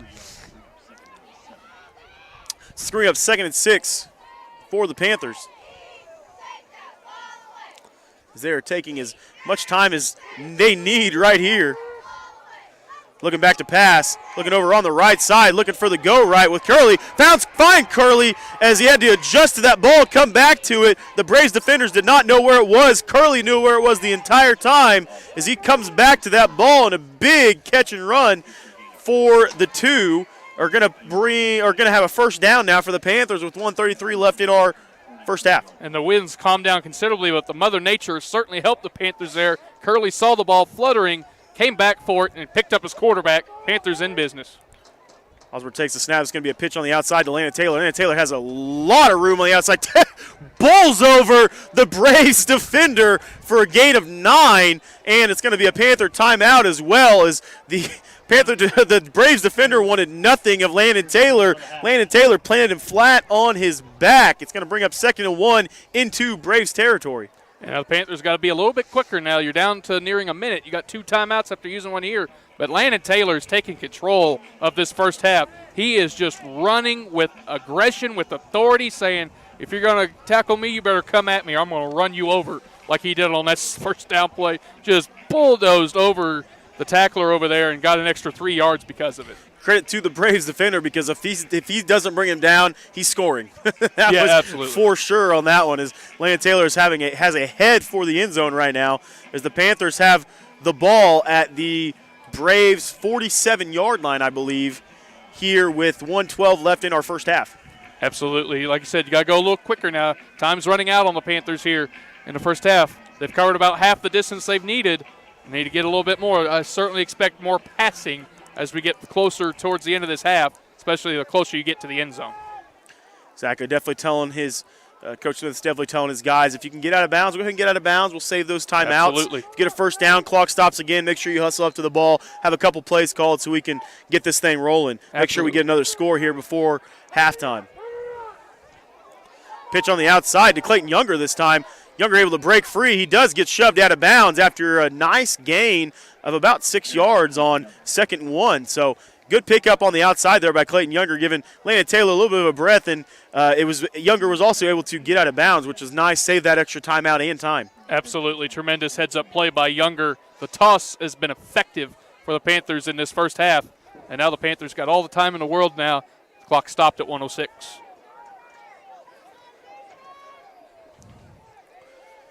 Panthers, or Osborne getting ready to get under center here. Play action pass, looking short, and the pass was deflected by the Braves defender, number 4 on that one, Wyatt Caldwell. It's a good thing that ball was low, or Caldwell, he had his mind on 6 for that one. Yeah, that was definitely a dangerous pass by Osborne there. Fortunate for the Panthers, it falls incomplete, and the clock stops. Otherwise, that clock would have continued to wind. Fortunate break there for the Panthers. And like you said, it was a pick 6 the other way if the ball hangs up. Nobody would have caught him. Nobody would have caught him for sure. So 2nd and 10 for the Panthers, 1:01 left in the first half. Twiners to the top of your screen. Looking back to pass again. Oh my goodness, almost an incredible play by the Braves defender on the outside as he just reached back with one hand. Good thing it was already past him because he almost brought that ball in for a pick again. So now 3rd and 10 for the Panthers from the Braves 43-yard line. And Jet getting a little quick with these passes the last 2 times. Curley wasn't even out of his route, and he threw that ball. That could have been a pick 6 again, the other direction again, if the defender was able to react quicker. Jet Osborne struggling right now. The offensive line does a great job. Pitch on the outside to Landon Taylor. Landon Taylor breaks a couple tackles. He's going to be drugged down then. It's going to be 4th and about 4, I believe, for the Panthers as the Panthers have taken a timeout here. So 4th and 4, we'll come back after this timeout, this short little timeout break. We'll stay with you here. 53 seconds left in our first half with the Panthers leading 20-6. Is going to have 1 timeout left. So a big 4th down play to be able to pick this up and to not give the Braves good field position. Yeah, absolutely. This drive's kind of stalled out once they crossed midfield. Passed a couple of errant passes on this series of downs, and then the 6-yard pickup by Taylor to set up this 4th and 4. But like you said, you don't want to give the ball back to Bonner Springs and have them a chance to get into scoring range right before half. That would just be disaster for the Panthers. But first things first, don't turn the ball over. Don't do anything stupid. So if Bonner forces a turnover on downs or something like that, the Panthers coaches can live with that. You just don't want to compound the mistake by letting them get further down the field. Well, and as we've seen so far, the Braves can score quickly, as they did on an 80-yard pitch and catch between the two sides. But Paola breaks the huddle. Troutman at the bottom of your screen, Curley at the top. Looking back to pass. That one was missed completely on the outside, as it looks like he was looking for, I believe, Curley on the outside, but that one wasn't even really close. So the Braves are going to take over here with the Panthers up 20-6, 49 seconds left. But very important, the Braves have none of their timeouts left. Absolutely, and then that was miscommunication there between Curley and Osborne. Curley went for the sideline route. Osborne was expecting him to go down the sideline, so that was just miscommunication. That is the second turnover on downs, though, of this first half by the Panther offense. So the Braves take over 1st and 10. Definitely are trying to do anything here but give up the big play. Rainey in the backfield with Parks to his right. Takes a snap, looking back to pass. Looking on the outside to his receiver. Nice catch on the outside by his receiver, number 2, Bryce Went. That was a nice catch. He had to kind of go back to get that one, but the clock continues to run as he did not pick up a first down. So it's just going to be 2nd and about 3. He didn't pick up a first down, and he did not get out of bounds. So the Panther defense wins that round right there. Yep, they broke the huddle with too many men on the field as they tried to get a substitution in. And that should be a 10-second runoff. Maybe there's no. Not in high school, but maybe not. But in the NFL and college, it would have been a 10-second runoff for sure. But It's going to bring up 2nd and 8 now. But the Braves still have to be ready. They still have to be ready as the clock will wind. Right on the snap. Yep, exactly. 20 seconds left here. Rainey has taken a lot of time off this clock to take the snap. Goes back to pass. Looking deep. Nice tackle on the outside by J.D. Troutman. Flings the defender, flings the offensive player for the Braves out of bounds. The receiver, 7 seconds on the clock, just short of midfield here. And this should be nothing but 5 verticals. Go, boys. I can get the ball down there. Rainey, we've seen so far, does have a good arm. It's just not making a mistake here on the Paola side. Look and see if maybe Coach sees the formation and takes a timeout. We'll see. As they're still up tight here to the line of scrimmage. Don't want to give Rainey too much time. Blitz on the outside for the Panthers is going to make him run out here. And just need a tackle here is going to end our first half. So at the end of one half, the Panthers have a 20-6 lead on the Braves. We'll be back for more to break down this first half right after this on Paola Sports Live.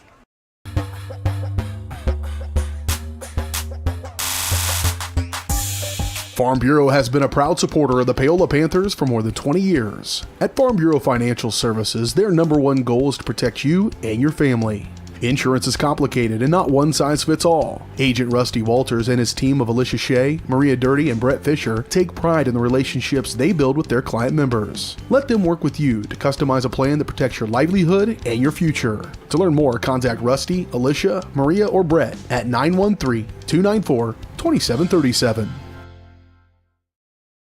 Bringing the law to your corner. That's Hartley Law Group. Attorney Jerry Hartley and her staff are dedicated to working for the results you want and to help you determine what actions you can take. Specializing in criminal defense, family law, guardianship and adoption, estate planning, probate, and trust litigation. To learn more, call 913-294-4512 or visit HartleyLawGroupLLC.com. The choice of a law firm and attorney are important decisions and should not be based solely on advertisements or websites. At Olathe Health, we perform cutting-edge surgical procedures because changing lives with innovative care drives us, one patient at a time. Olathe Health, advanced healthcare, advancing lives. If you're off your game because of pain or injury, turn to Olathe Health because orthopedics is our game. Joint repair and replacement, chronic conditions and injuries, hand surgery, sports medicine. Make an appointment today. Whether you're trying to make the most of the next harvest, navigating a changing business landscape, or planning for the next chapter in your life, the professionals at Prime Accounting Solutions are here to help. With 10 locations, Prime Accounting offers convenient, friendly accounting and tax services at a fair price. Payroll, bookkeeping, business planning, personal tax filing, and more. And now Prime is the place to go for insurance. Panther fans can find us at 310 North Hospital Drive in Paola or 913-294-3713. To find a location near you, go to primeaccounting.net. Rank.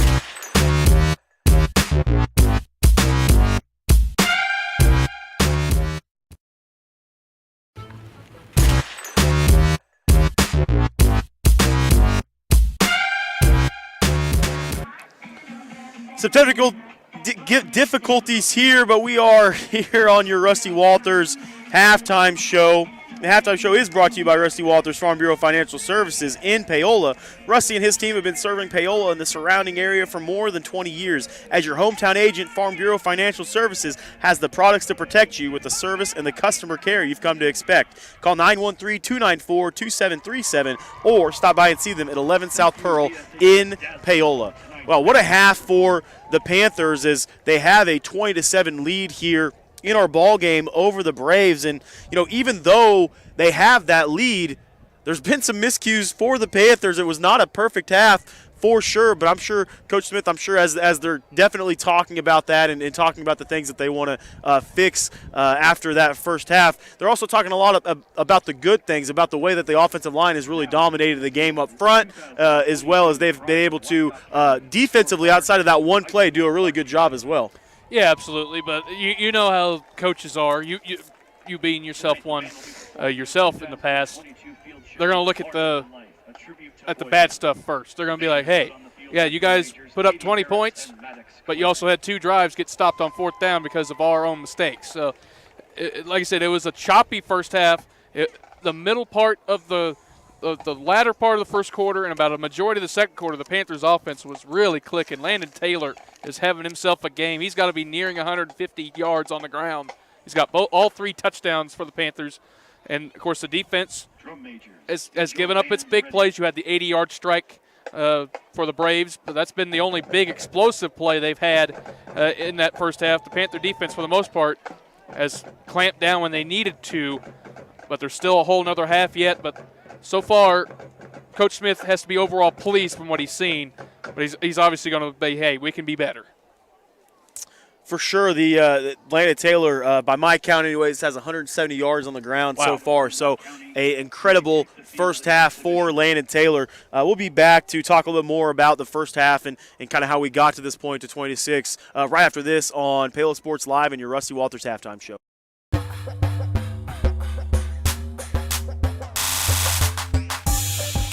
Rain Dance Studios is the area's newest dance studio with professionally trained staff, a brand new facility, and classes for every dance and tumbling level.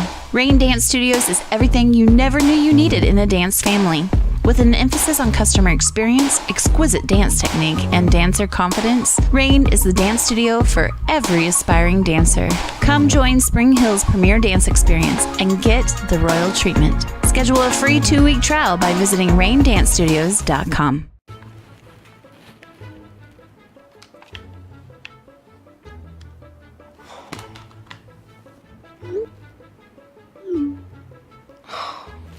Stupid Go Brawly internet.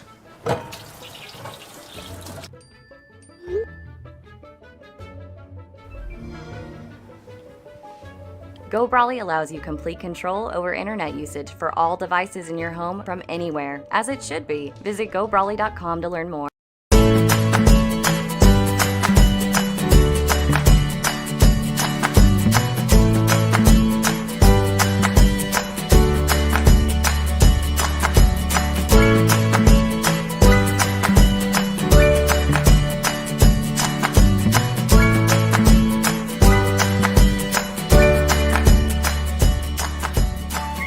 Option Bank Community Banking at its best. Member FDIC, Equal Housing Lender. For more than 20 years, Gherkin Rental has been the place to go to get the job done in eastern Kansas and western Missouri. With a huge selection of quality equipment, from roll-offs to trailers, telehandlers to generators, power washers to popcorn makers. Experienced equipment professionals and clean, well-maintained tools to help you get the job done right the first time. Gherkin Rental. Stop by any of their 13 locations across the KC Metro or call 855-GHERKINS. That's 855-437-5367. Planning for retirement, saving for your child's college fund, or just trying to protect the financial future of the ones you love. Edward Jones advisors Curtis Long and Monty Scher are here to help you every step of the way. Curtis and Monty work to discover each person's priorities, then individualize a plan to achieve those goals, sticking with their clients throughout their lives and always there to adjust when unexpected events occur. For over 100 years, folks have planned for their futures with Edward Jones. Plan for yours with advisors Curtis Long or Monty Scher in Paola. Elliott Group is a proud supporter of Paola and USD 368. At Elliott Group, we work, live, and shop in your local communities. Serving Miami and Johnson counties for more than 45 years, Elliott Group understands your needs. As an independent insurance agency, Elliott Group works with numerous carriers to find the coverage that best fits your needs. In Paola, call 913-294-2110 or visit ElliottInsuranceGroup.com.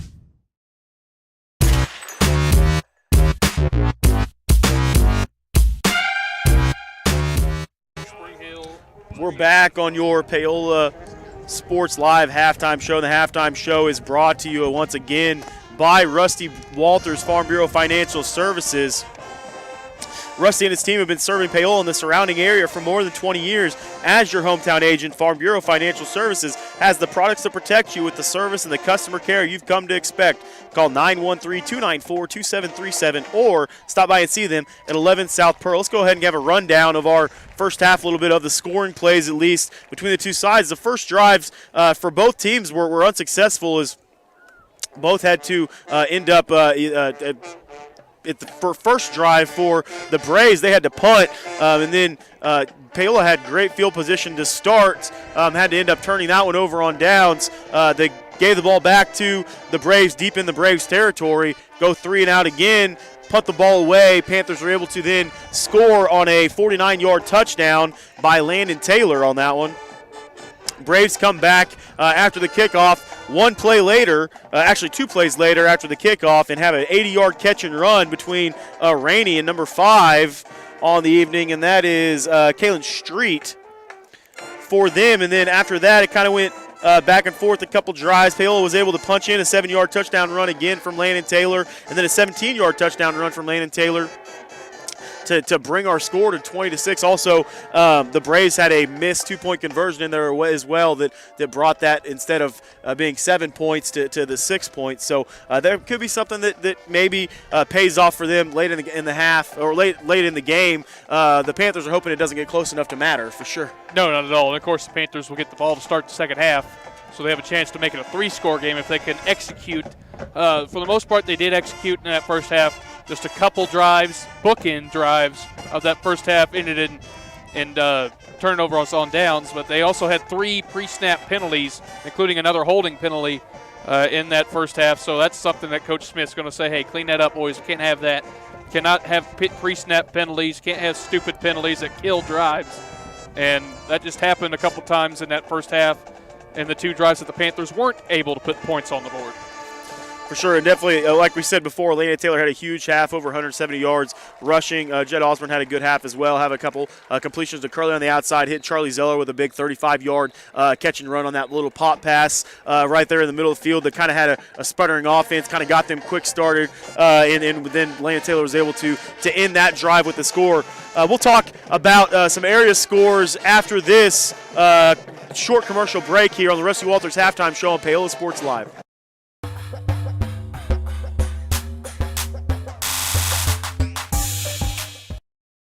Bringing the law to your corner. That's Hartley Law Group. Attorney Jerry Hartley and her staff are dedicated to working for the results you want and to help you determine what actions you can take.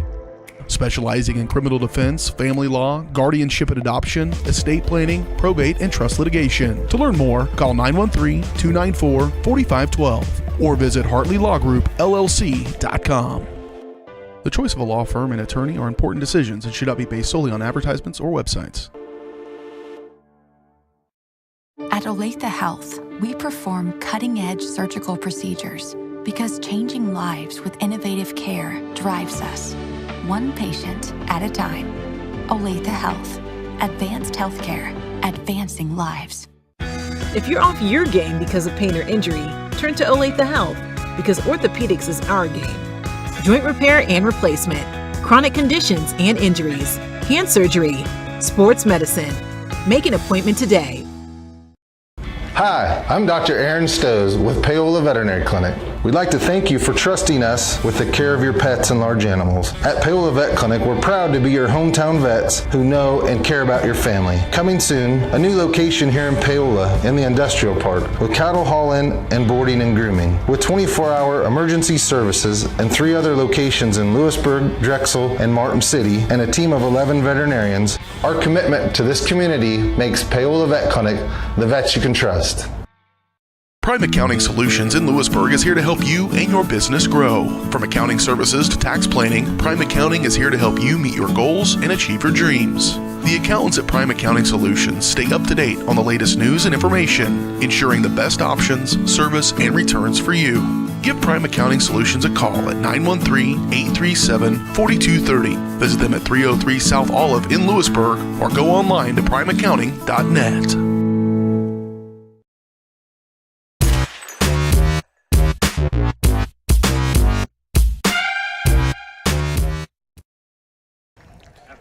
We're back one final time on your Rusty Walters Halftime Show. We've got a couple scores from around the area, around the Frontier League to get to you. We've got a Baldwin Bishop Ward score. We did not get these matchups to you in our pregame. That one's on me. Just skipped right over them. We were so excited for the matchup between the two squads. Bishop Ward's up on Baldwin 7-0. That game has actually just started the third quarter, so that one is zooming by. We thought our game was going pretty quick, but that one is flying by. Tonganoxie is at Eudora this evening. Eudora is putting a whooping on Tonganoxie. They're up 32-0 after a couple weeks ago getting beat by Lewisburg. That's the only blemish on their record so far is Eudora is up 32-0 on Tonganoxie.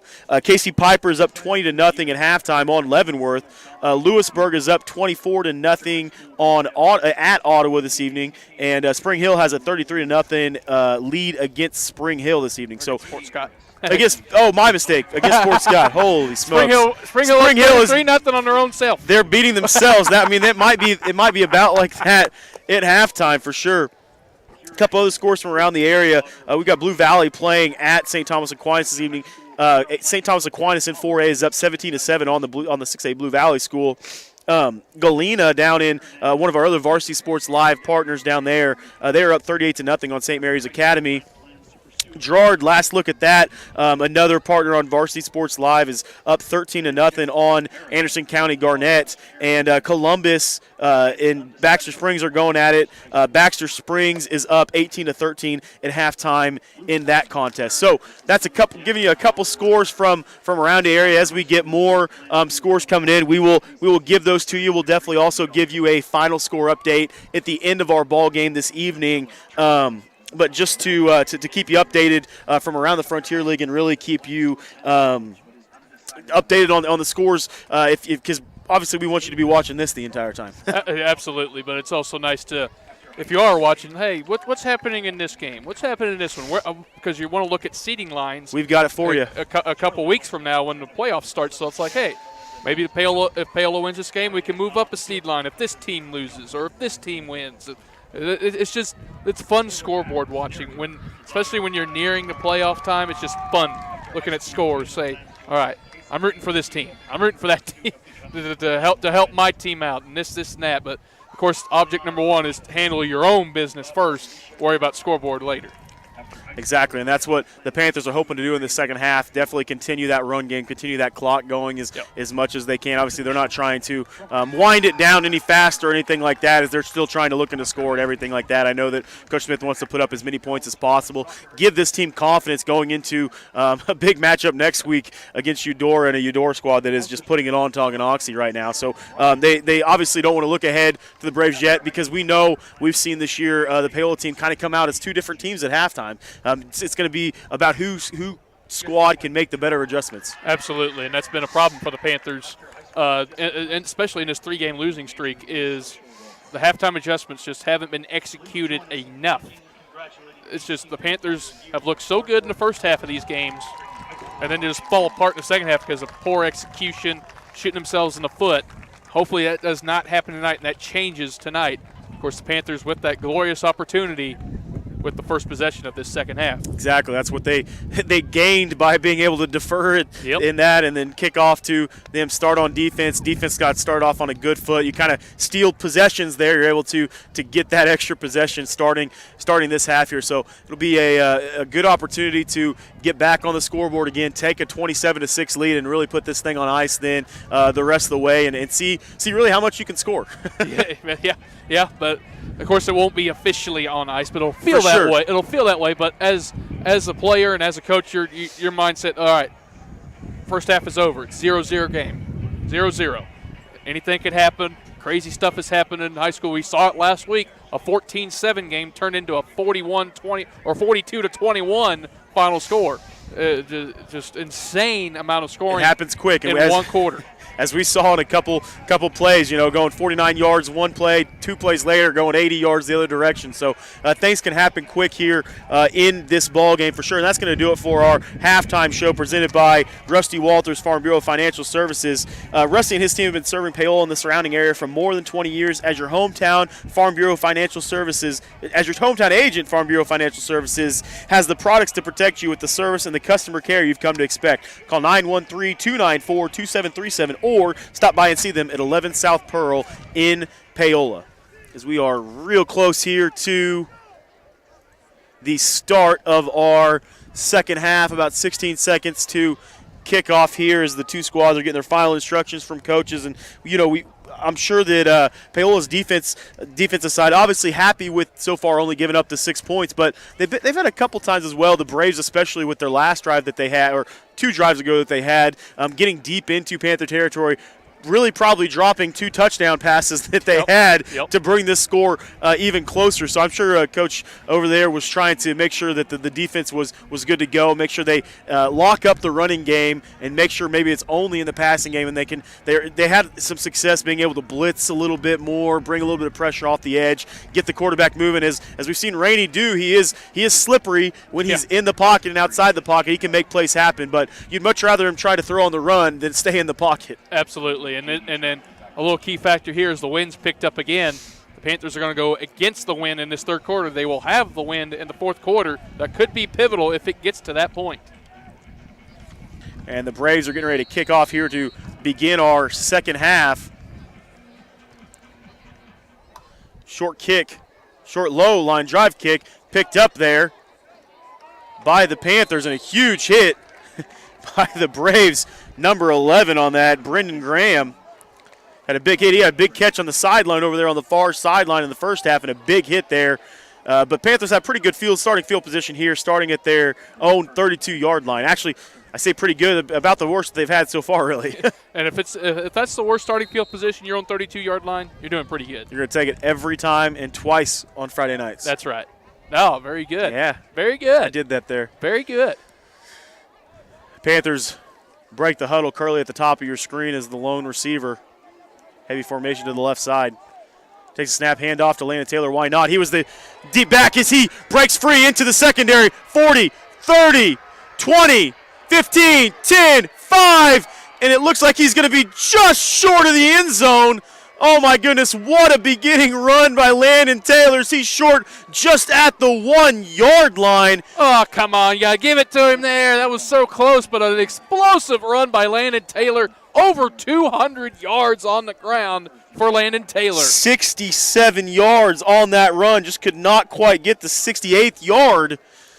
I'm sure they might give an opportunity here to get it, though. Oh, no doubt about it. It's four handoffs to number 10. Yeah. All day. Yeah, if it's not a quarterback sneak by Jed Osborne, then that's where it's going to be. No, actually, handoff to Clayton Younger right there in the middle, and he breaks free for a Panthers touchdown. What a way to start this second half as a giant Landon Taylor run for 68 yards, and Clayton Younger says, thank you very much. I'll go ahead and take those 6 fantasy points on that one and put that ball in to the end zone. Absolutely. Talking fantasy football now for high school. Bring it live. Bring it live. Let's go. Bring it along. Chet Coupland, you should have taken Clayton Younger. He would have got you 6 there. PAT is up and good as the Panthers started this half about as well as you could imagine with a 27-6 lead. We'll take a quick commercial break. We'll be right back right after this on Paola Sports Live.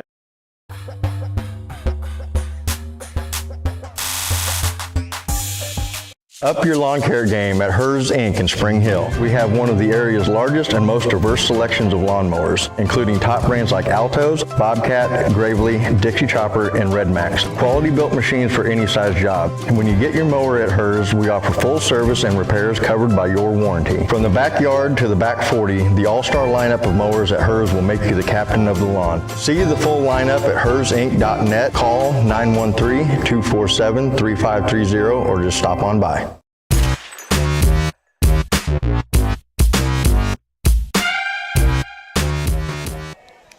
We're just 34 seconds here in our first half as the Panthers punch one in 2 plays as the 67-yard run, almost touchdown by Landon Taylor, and Clayton Younger says, I'm going to go ahead and take those fantasy points from you. You've already had enough tonight. Give me one. Yeah, you're over 50 or something like that on the night, Landon. It's my turn. My turn to get mine, exactly. Just an explosive start to the second half for the Panthers. Kickoff for the Panthers here. Low line drive kick goes deep. Nice kick again. Ball's picked up at about the 12-yard line. Ran over on the left side. Nice tackle on the outside. Great coverage by the kick coverage team tonight for the Panthers. That was a great tackle on the outside. Yeah, tremendous kick coverage. The kick coverage game tonight for the Panthers has been spot on perfect in this ball game. And an impressive kick against the wind, too. Low line drive, drive, let it bounce. Back to the 10 and got them pinned inside their own 25. 24-yard line is where the Braves will start this drive at their own 24. Trips receivers at the top of your screen with the tight end up there. Wide receiver goes in motion. Rainey takes a snap, hands off to the left side to Parks. Parks is able to break free on the left side.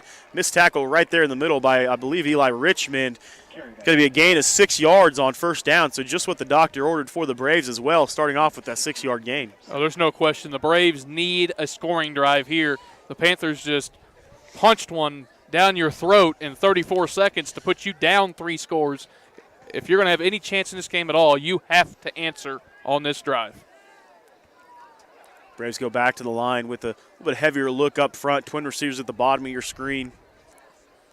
Rainey takes a snap. Hands off again to Parks on the left side this time. And he's going to have enough for a first down. Gain of about 5 on 2nd and 4. Gives him just enough. So it's going to be 1st and 10 for the Braves. Inside the 35-yard, actually outside the 35-yard line, about the 35.5-yard line of the Braves. Big first down pickup for the Braves on a drive that they desperately need to do something with.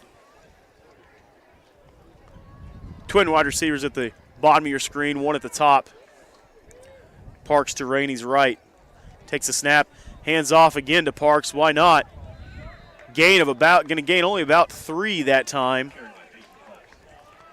Good fill right there by Richmond to stuff that play before it could really get started and limit it to a 3-yard pickup on first down. Richmond able to shed the tackle and break inside to make that nice tackle on the inside cut there by Parks. So 2nd and 7 for the Braves. As like we said before, the wind started to pick up again a little bit. I was hoping it was going to. Landon Taylor comes up, fills his hole. It's going to be 4th down now for the Braves as he only gains about a half yard there, maybe a full yard. So now it's 4th and 2 and decision time now for the Braves. I don't think there's much decision here as they're going to bring. Looks like they're going to bring in their big man. Here he comes. Brings 6'6", 385 back on the field to clear a hole. Yeah, there's no doubt Bonner's going to have to go for this. You're already down 3 scores. I mean, you got to do anything possible to keep your offense on the field. Heavy formation to the right side. Rainey takes a snap, hands off to the deep back Parks. I don't believe he has enough. I think it was a nice stop by the Panthers. Looks like he's going to be about a half yard short. Yeah, there's no way he made that. It's going to be a turnover on downs for the Panther defense. Great job by Brody Stewart there, filling the gap. Wayne Inman as well as the big defensive line held up on 4th down, and it's going to be Panther ball in Braves territory again. What a stop by the Panther defense. And will the Panthers go for the home run play here after that big stop by your defense? I'm not sure about that. I just keep doing your bread and butter. It's been working all night. You got a running back, Landon Taylor. It's over 200 yards tonight. Just feed your horse. Feed the wild man. My home run play is number 10. That's where I'm feeding the ball. Just run it. Here we go. Heavy formation on the right side for the Panthers. Osborne tries with the hard count. Does not get him. He got a little flinch over there, but the defensive end didn't move across. Handoff on the left side to Landon Taylor. He's stuffed in the backfield. He breaks that tackle and goes forward for a gain of about 1.5 on first down. Going to bring up 2nd and a long 8. First time in a long time that the Braves won up front and stopped Landon Taylor before he could get going, but he still was able to turn a loss into a gain and keep the Panthers ahead of the chains. 2nd and 8 from the Braves' 43-yard line.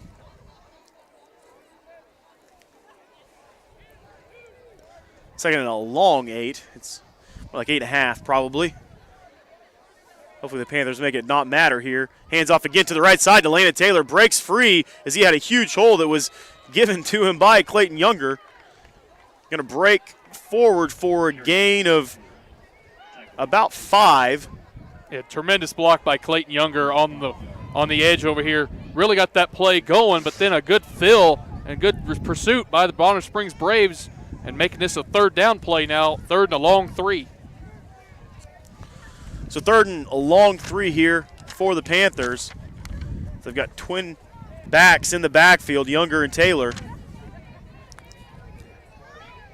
Osborne under center looking at his play card there. Takes a snap, hands off to Landon Taylor as the fullback as he breaks through a bunch of tackles. He's still going. Those feet are churning. Nice gain for Landon Taylor, gain of 6 yards there on 3rd and 3, actually 7 yards. If there's going to be a player that's going to need the ice bath after this game, it's going to be Landon Taylor.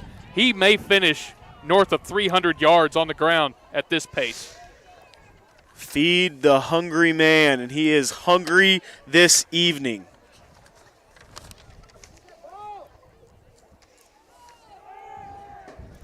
Back to pass on the outside to Jace Curley. Nice broken tackle there by Curley on the curly curl out there. Nice little pass mixed in there after all these explosive runs, a little curly curl. Solid gain of 8 on that play just to keep the Bonner Springs Braves honest and not let them pack the box and be ready for a Landon Taylor run. Smart play call by Coach Smith. Panthers now have a 2nd and 1.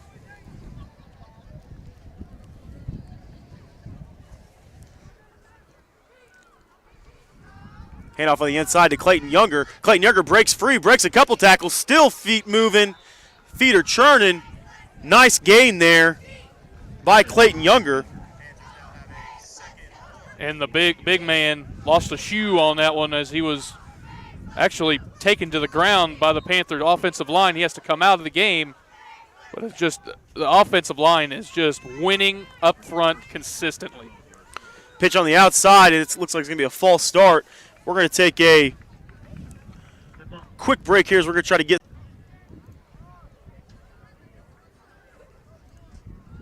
back here on Paola Sports Live as he breaks free on the outside. Nice run. Just going to be short of the goal line there. Boy, the Panther offensive line is just winning up front all day in this game. Just nothing the Braves can do. Panthers just a short couple yards away from making this an even bigger lead, a 4-score game. So it's going to be 1st and goal for the Panthers from the 2-yard line. Sorry for those of you that lost picture there for a second. We are back at you now. Handoff on the inside. Looks like he's just going to be short. I believe that handoff was on the inside. Was it to Landon Taylor? Yes, it was. To Landon Taylor. He got a yard there, but it is going to be 2nd and goal from the 1 now. Hurry up to the line of scrimmage. Jet takes a snap, is trying to push forward. Looks like he's going to fall in for a Panther touchdown. Panthers are going to take a 33-6 lead here in our 3rd quarter with 4:24 remaining. Pinning the extra point can make it 34-6, but a nice methodical drive again for the Panthers. Just the Panthers' confidence is so high right now. They are clicking on all cylinders. It is a beautiful thing to see.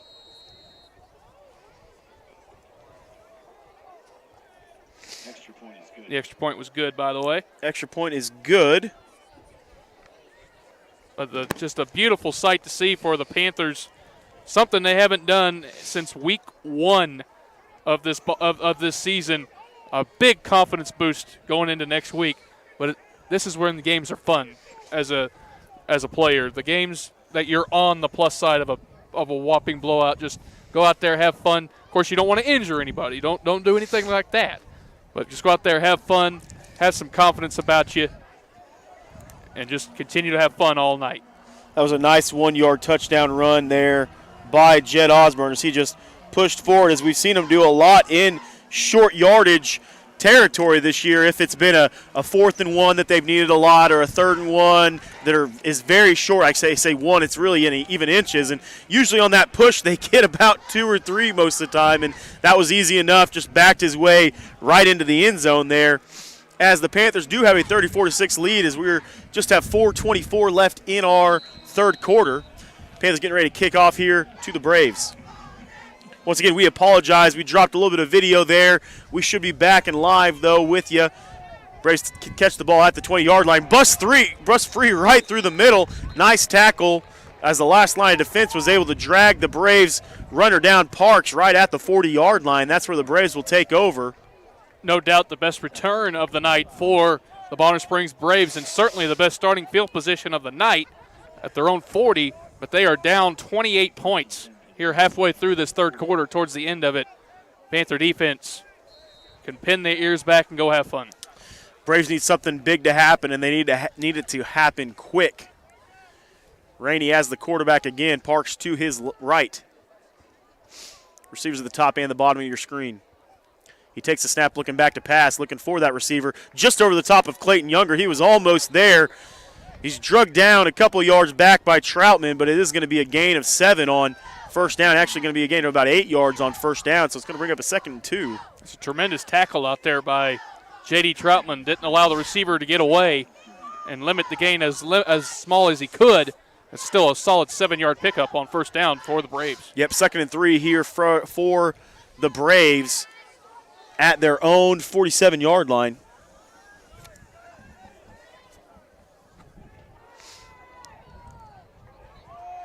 He takes the snap, hands off to Parks on the left side. Parks is going to break free, have enough for a first down. Gains about 5. He needed only 3, so they're going to plunge into Panther territory here as the Braves have a first down from the Panthers' own 47. They trade 47s there.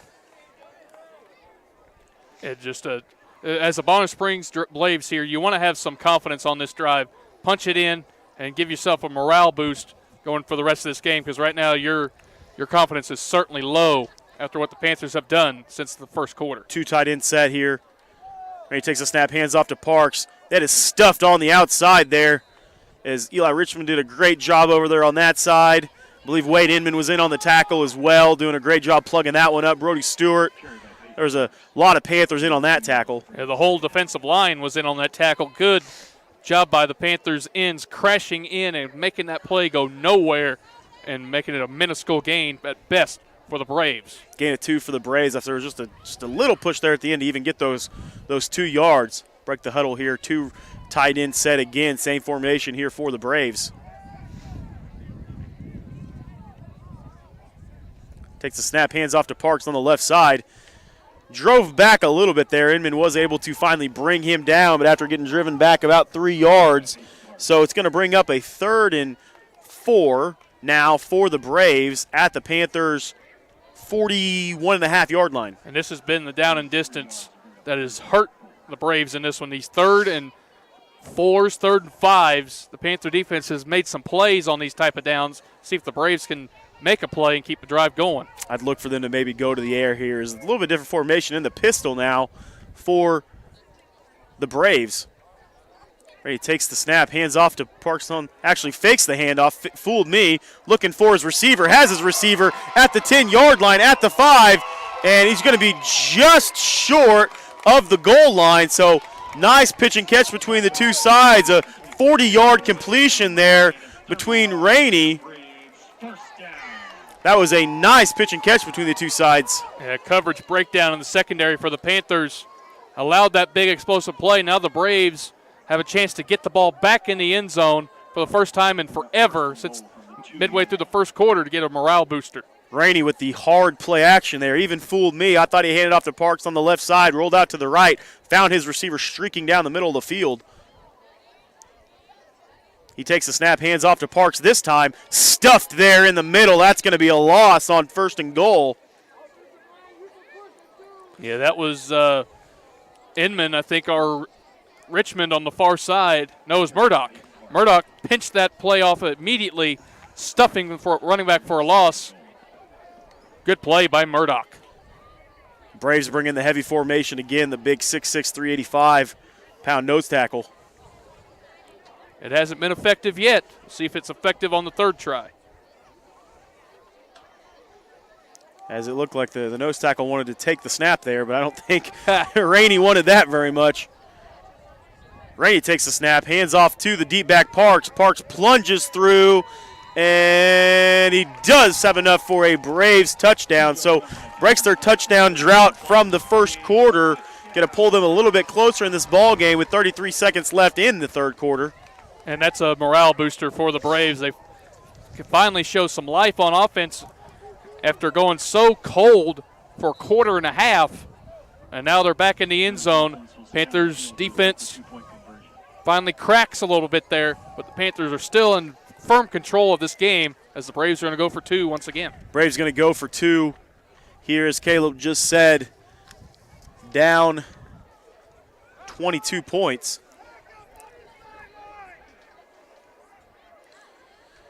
Goes naked boot on the outside. Rainey just trying to beat Charlie Zeller. He did not, but the coverage was not there. They left the receiver wide open in the end zone. The two-point conversion is good, so that's going to cut the Panther lead to 20 points here with 33 seconds left in our third quarter. We're going to take a short break. We'll be right back after this on Paola Sports Live.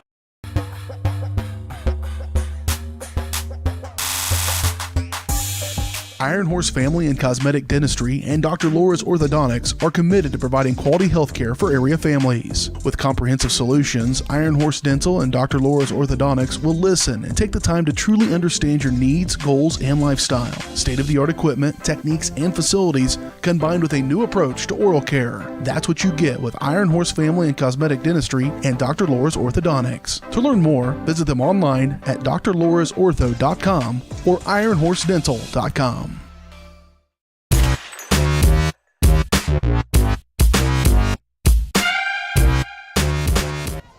We're back on Paola Sports Live with the Panthers having a 20-point lead, 34-14, with just 30 seconds left in our third quarter here. A nice drive and a nice answer for the Braves, a little bit of life out of their offense. They got a couple big plays in the passing game that really drove that drive forward, that big connection between Rainey and the receiver there for 40 yards. So try an onside kick here as the Panthers just need to cover that one up, and they do.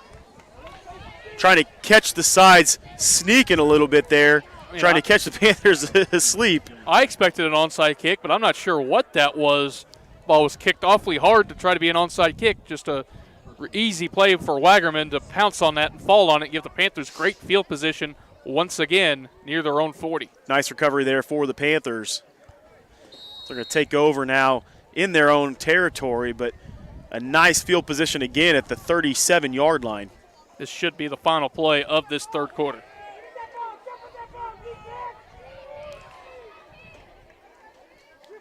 Osborne looks over to the sideline. Bonner Springs fans are livid with the officials. I'm not exactly sure on what, though. Handoff on the outside to Landon Taylor. Landon Taylor breaks free, spins off a couple tackles, and dives forward for a gain of 9 yards on first down. Great run by Landon Taylor as he just keeps getting hit by the Braves, but they are not able to bring him down. Yeah, just Landon Taylor having himself a night. Unbelievable performance for the senior running back. And we'll see if the Panthers want to get one more play in here for good measure. I believe that they're going to wait this one out with only 5 seconds left here in our third quarter, with the Panthers leading 34-14, heading into the fours. Get your fours up. We'll be right back after this on Paola Sports Live.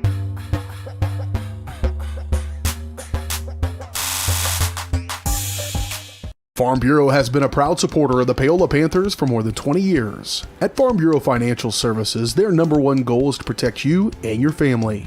Insurance is complicated and not one size fits all. Agent Rusty Walters and his team of Alicia Shea, Maria Dirty, and Brett Fisher take pride in the relationships they build with their client members. Let them work with you to customize a plan that protects your livelihood and your future. To learn more, contact Rusty, Alicia, Maria, or Brett at 913-294-2737. Strode Orthodontics is creating beautiful, healthy smiles. Dr. Claire Strode and her staff have decades of combined experience, offering clear and metal Damon smile braces and Invisalign clear aligners for teens and adults. Dr. Strode tailors your treatment to meet your specific needs with 3 convenient locations in Olathe, Overland Park, and Spring Hill. Strode Orthodontics is ready to give you the beautiful smile you've always wanted. Call for your free no-obligation consultation, 913-491-3400, or visit StrodeOrtho.com.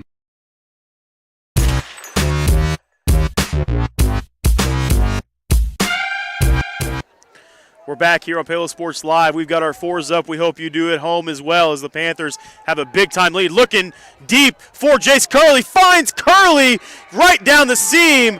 Nice catch and throw between the two as Curley comes down with that one. It looks like it might come back, though, as there is a flag in the backfield. We'll see what it is. The Panthers aren't moving forward, and it is going to be a hold on the Panthers up front, as that was a beautiful throw and catch between Jet Osborne and Jace Curley, as Jet had about as much time as he's had this year to find Curley on the outside. The single receiver route had him open as he ran a post route, but a holding inside is going to bring that one back. Instead of it being into Brave territory, it's going to bring up a 2nd and 13. I'll tell you what, Jet Osborne took a shot, though, on his blind side. He just got that ball off. Pitch on the outside to Landon Taylor. Landon Taylor breaks free on the right side, and he picks it all back up and more. It's going to be a nice run of 15 yards for Landon Taylor. I mean, why wouldn't you do anything else but just give the ball to Landon Taylor? He's getting 15 yards at a pop, it seems like, since the Panthers' first scoring drive. It's just been unbelievable performance by Landon Taylor. Just a great job by the right side of that Panther offensive line again to seal those backers. Zeller's the deep man now. Looks like Taylor's getting a break. Charlie Zeller hoping to get some carries here, get in on the fantasy action. Handoff on the left side to Charlie Zeller. Breaks free, makes a couple defenders miss, then finally drugged down by a couple of Braves defenders. Parks in on the tackle for the Braves. But a nice run of 9 yards on first down by Charlie Zeller. Game ball to the offensive line in this ball game. They are just knocking the Bonner Springs Braves back, just getting off the ball with authority. The Panthers running backs are getting 5 yards a pop before they're even getting touched. Just dominating up front. Handoff inside to Clayton Younger. He drives his feet, and I think that's going to be a late hit. I do not know on who it's going to be on, though, as that flag came in super late. Eli Richmond was in there late. I don't know if it's going to be on him or one of the defenders for the Braves. Personal foul. A horse collar tackle, actually, on that one. So Clayton Younger, it looked like he had picked up enough for the first down, but that's going to be a big-time penalty on the Braves. Move that one even farther into their own territory. That's frustration penalty there for the Braves. They're just getting whooped all night on their defense, and they're trying to do anything possible to stop the Panthers' momentum.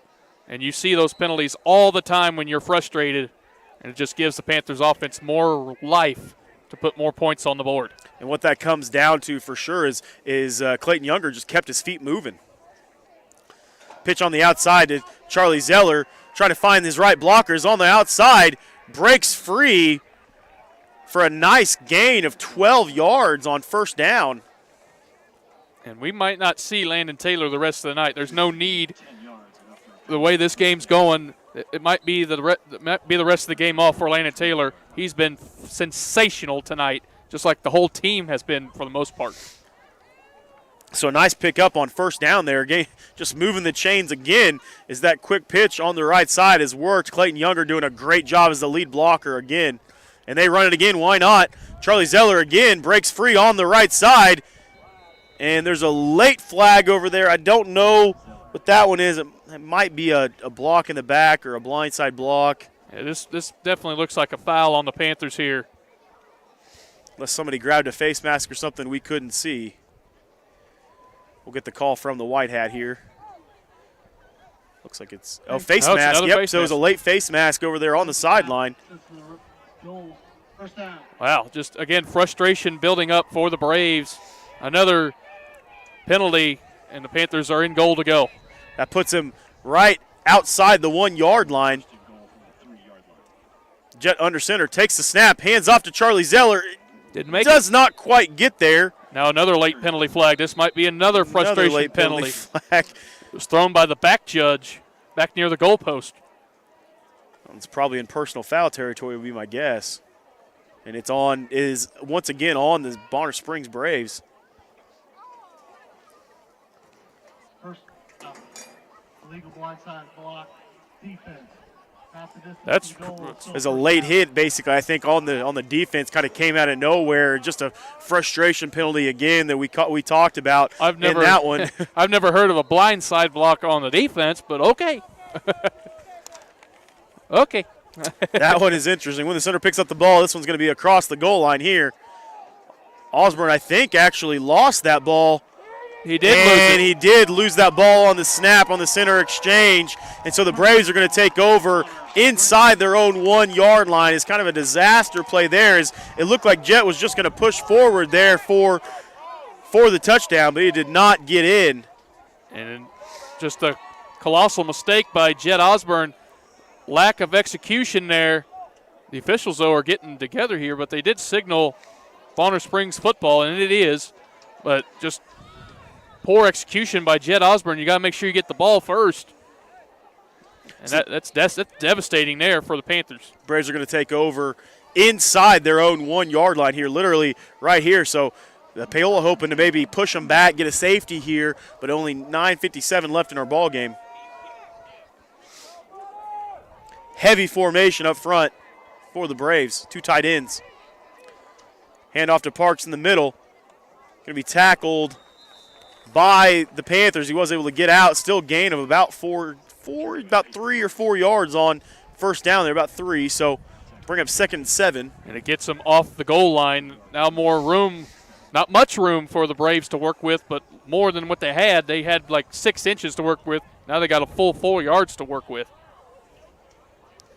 So 2nd and 7 inside their own 5 yard line here, but able to get a little bit of a breathing room, open up the playbook a little bit more. Back to pass is Rainey looking to pass. Bunch of Braves are trying to chase him down. Ball coming back as the Brave wide receiver comes back to make a play on that ball. What a catch on that.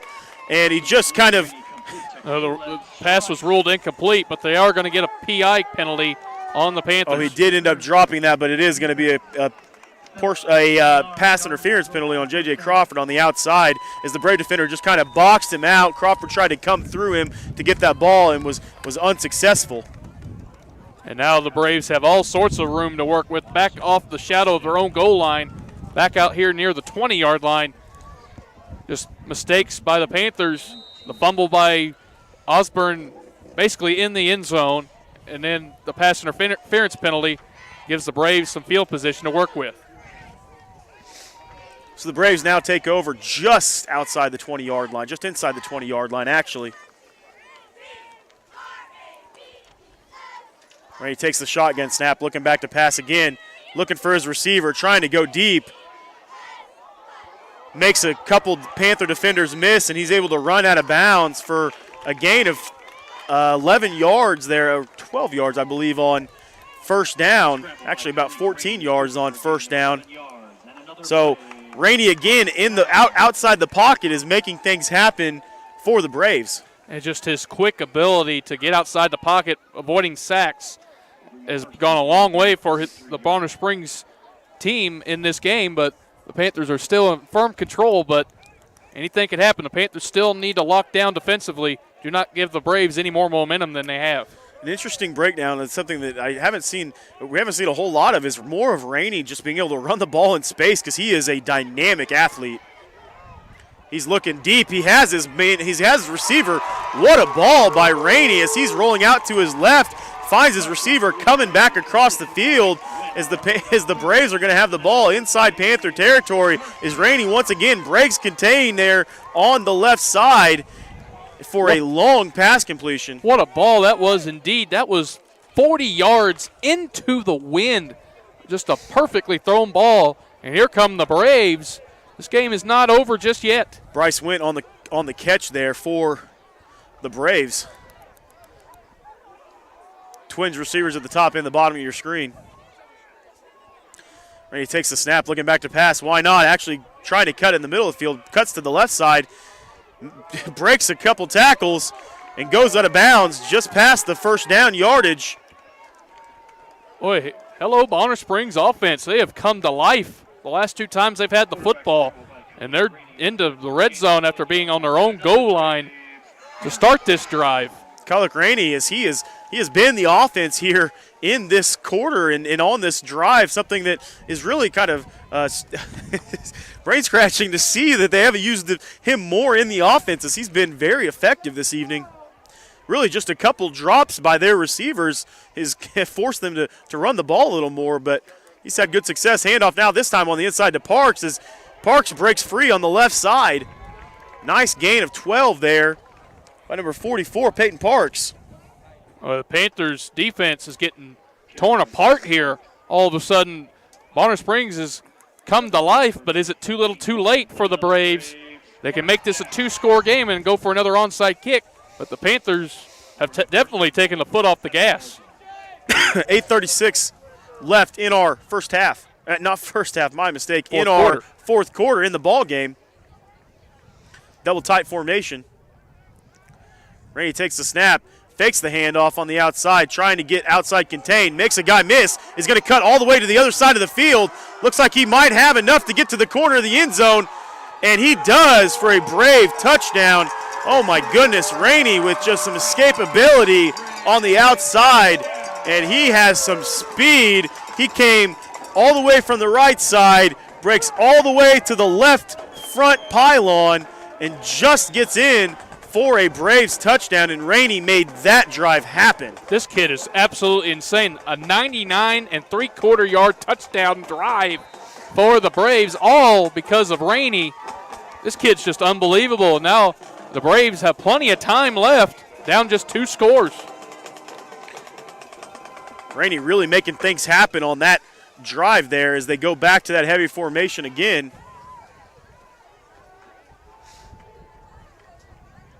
Rainey takes the snap, hands off to the deep back Parks. Parks piles in for a 2-point conversion attempt. So that cuts the Panther lead to just 12 with 8:10 left, folks. If you thought about tuning out, make sure you stay tuned into this one as there's still 8:10 left, 3 timeouts for both sides, and the Panthers only have a 12-point lead. We're going to take a short break. We'll be right back after this on Paola Sports Live.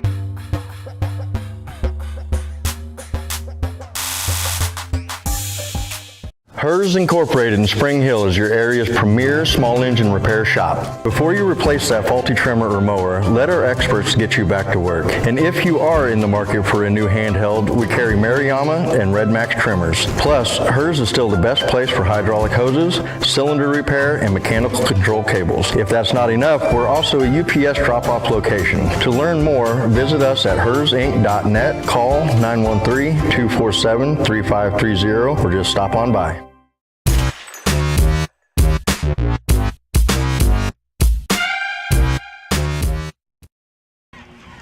We're back here on Paola Sports Live as things are getting a little bit tighter here, as it looks like the Braves might go for an onside attempt again, but the Panthers look like they're ready this time as they've got people on both sides here ready for the onside kick opportunity.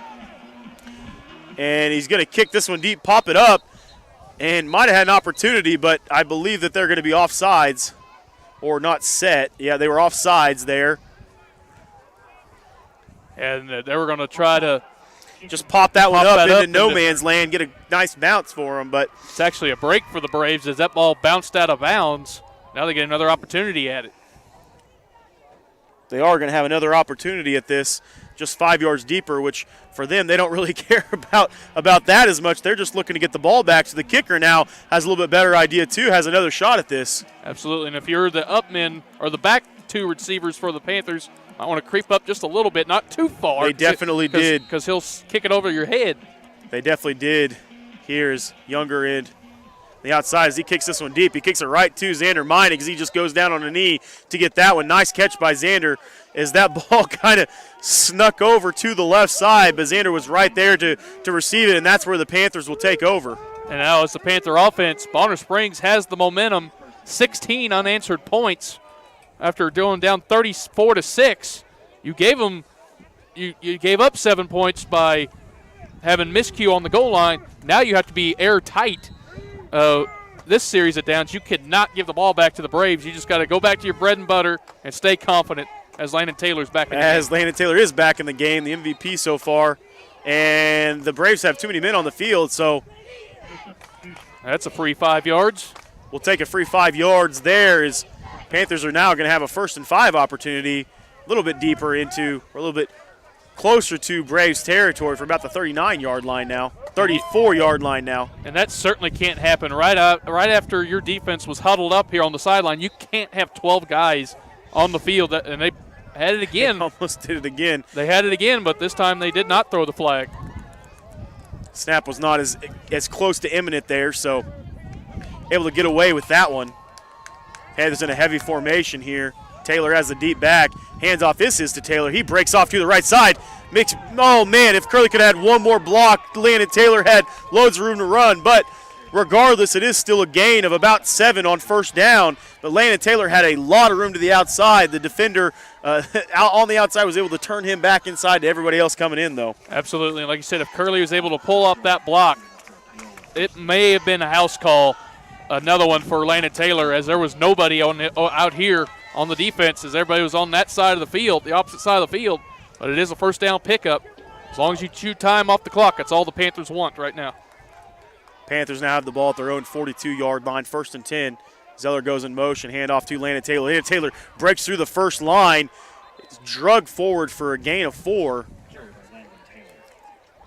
As they are blitzing everybody now, as they know that this is going to be the Landon Taylor show here to end this ball game, hopefully for the Panthers. Absolutely. As a defense for the Braves, you got to sell out for the run and hope it's a run play that you stuff at the line. They are heavy formation.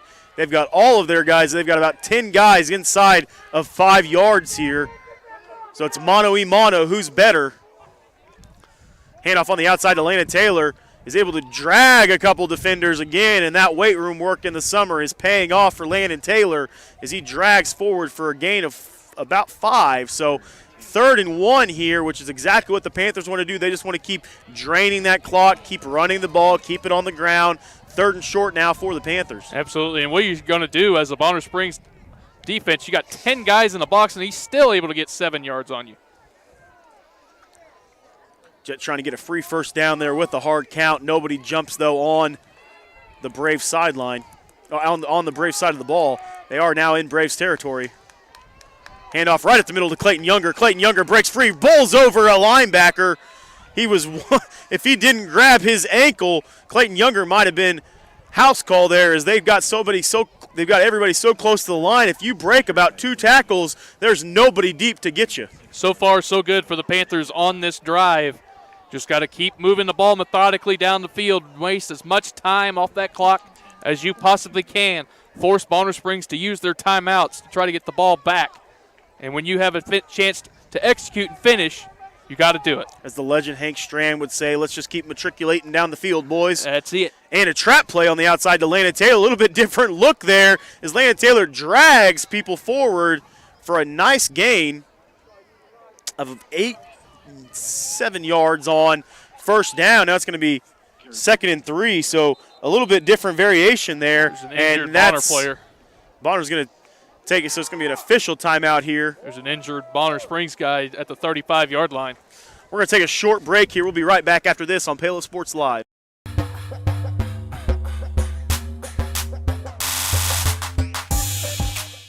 Happy birthday! Thank you. Watch this. Call your dad from that phone. So you pay for a phone line just to laugh at kids? No, my internet company makes me pay for the phone. Might as well get something out of it. That internet? No bundling required. Visit gobrawley.com to learn more. Rain Dance Studios is the area's newest dance studio with professionally trained staff, a brand new facility, and classes for every dance and tumbling level. Rain Dance Studios is everything you never knew you needed in a dance family. With an emphasis on customer experience, exquisite dance technique, and dancer confidence, Rain is the dance studio for every aspiring dancer. Come join Spring Hill's premier dance experience and get the royal treatment. Schedule a free 2-week trial by visiting raindancestudios.com.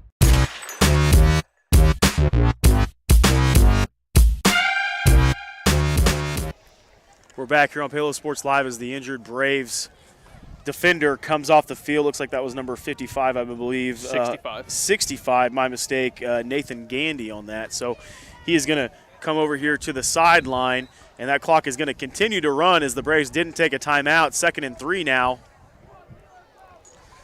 Quick pitch to the outside, Landon Taylor. Landon Taylor has a lot of room. Oh, my goodness, they had a chance to break that one a lot. The defender was just able to slide off of Clayton Younger and Charlie Zeller both on the outside. As there is a penalty flag thrown back on this backside, I think it might be a holding penalty.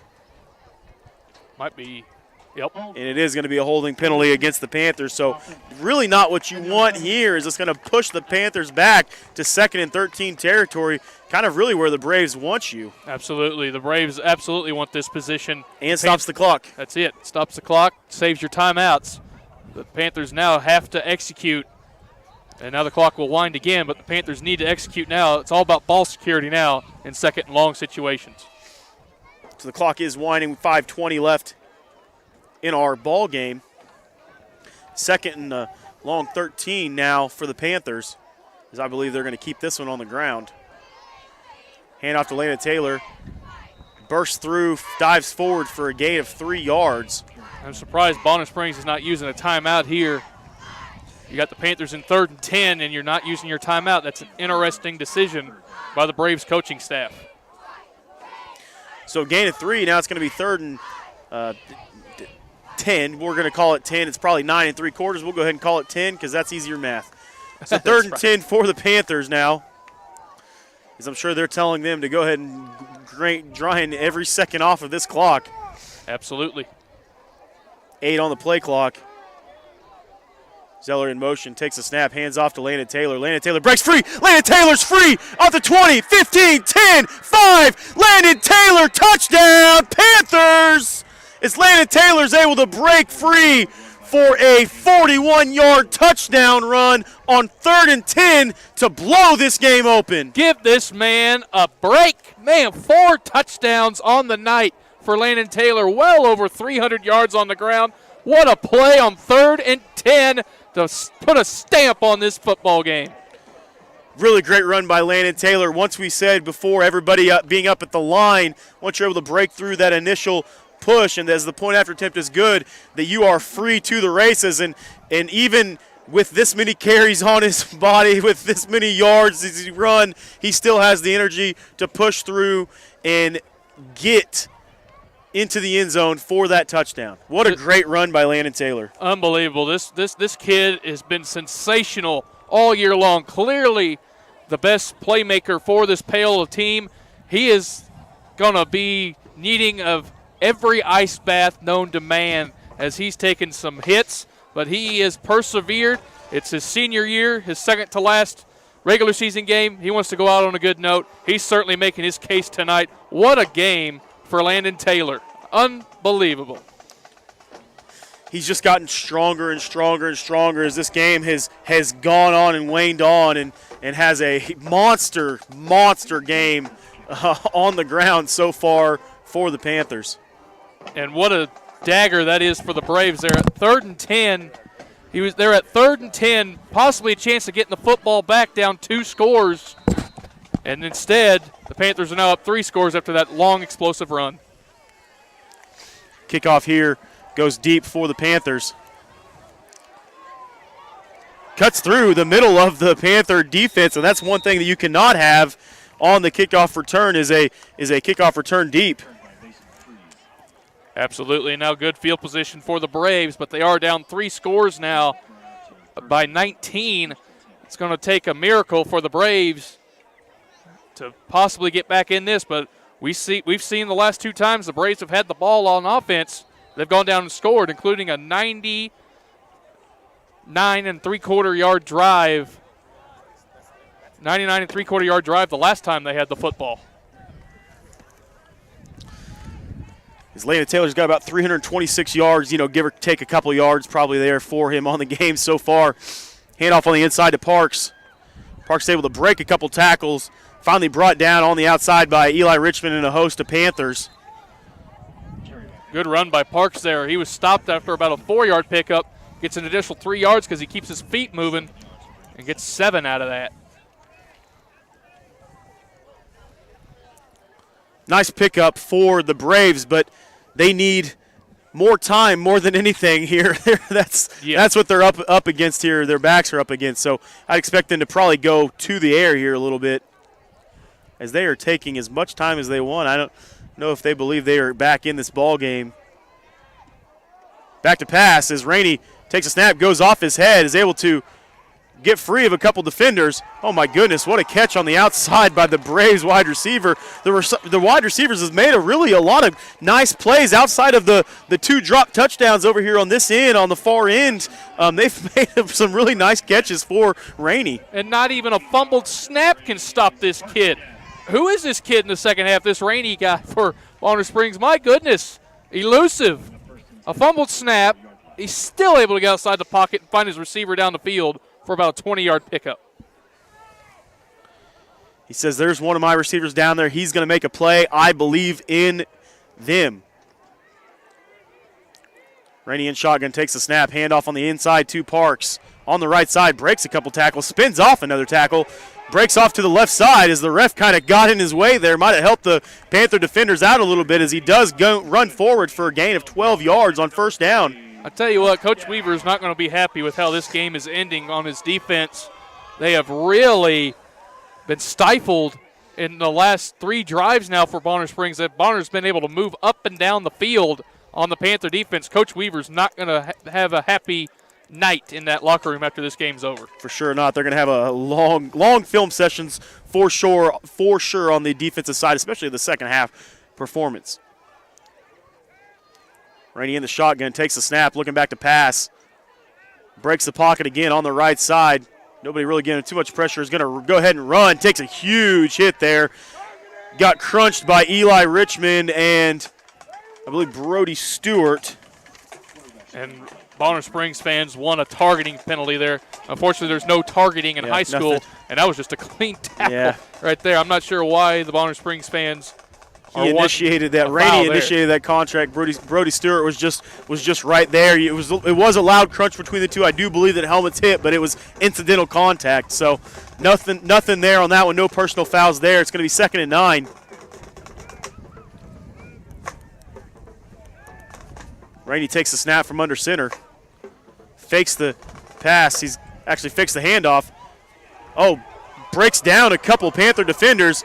That one's going to come back on a block in the back, though, as Rainey, 2 blocks in the back, as Rainey is just speeding on the left side, but this one is all the way back, as there is 2 block in the back penalties. Back here is the ref threw, and coach is not thrilled. He believes that there was another dirty hit on the inside. There is an injured Panther down around the 40-yard line. I believe that is Wade Inman that is down.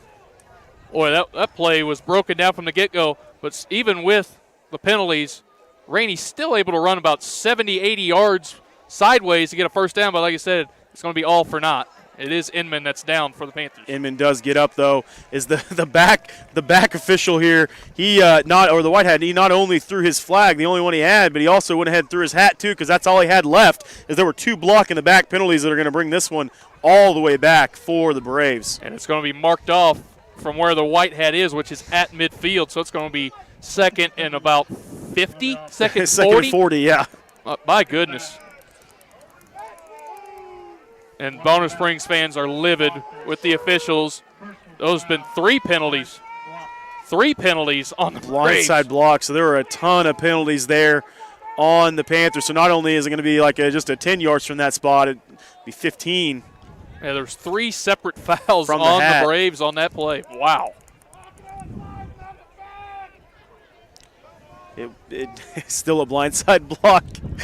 As the Bonner Springs fans are not thrilled with this one, as this one goes all the way back into inside Braves territory now.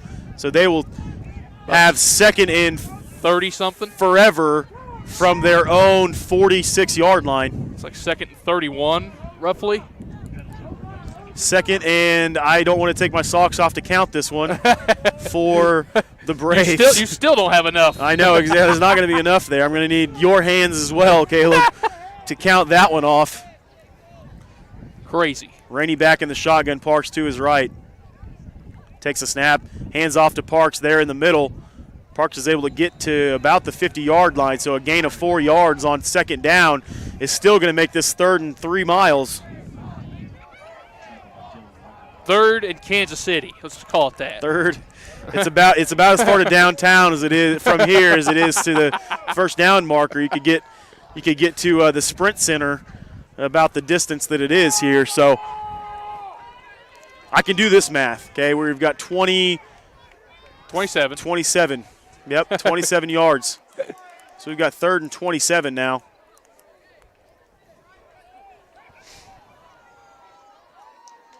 Back to pass is Rainey, looking deep, getting outside the pocket again. He just throws that one away, and that's going to be that's grounding. Intentional grounding, I believe. I don't know who he had in the area. Well, even if he was outside the pocket, the ball clearly didn't reach the line of scrimmage. That's clear-cut intentional grounding right there. Yeah, I don't know. Yep, there was no receiver in the area, so that's going to be a loss of down as well. So this is going to be 4th and even farther.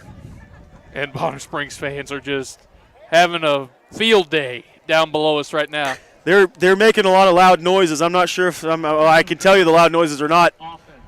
They don't need to happen because this is. I mean, this is the rule of the law here. We've gone from 3rd to Kansas City to 4th and St. Louis and Sioux Falls, South Dakota. Yeah. St. Louis, 4th and St. Louis. I mean, this is insane right here. 4th and 49. Wow. Woo! I'm glad somebody else did that math. I didn't want to do that one. I ain't counting that. 4th and literally forever here. Is there still Bonner Springs fans below us screaming about something? I don't know. I guess they thought that they got misused in this, 19-point ball game.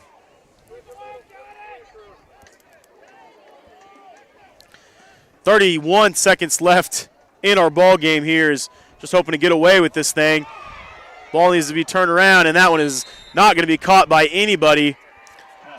So the Panthers are going to take over, and they're going to get to be in the best formation in football, victory formation in this ball game. That's it. And, boy, what a weird way to end this game. that was insane. Paola was cruising, fumbled at the goal line, and then Bonner Springs gets back into it, and then Landon Taylor does his thing and basically walks this game off. But it's a big-time win for the Panthers on the road, getting closer to 500. Maybe that'll give them some confidence going into the next week, a big matchup on senior night against the Cardinals. His Jet is just going to go into victory formation here, take the snap and take the knee, and that is going to do it for our ball game. And the Panthers get back on the right side of winning this evening with a final score of 41-22. And just final seconds tick off, and what a win for the Panthers. We'll be back on your post-game show to talk about that win, talk about some scores from around the area, as well as look at the matchup next week against Eudora. We'll be back right after this on Paola Sports Live.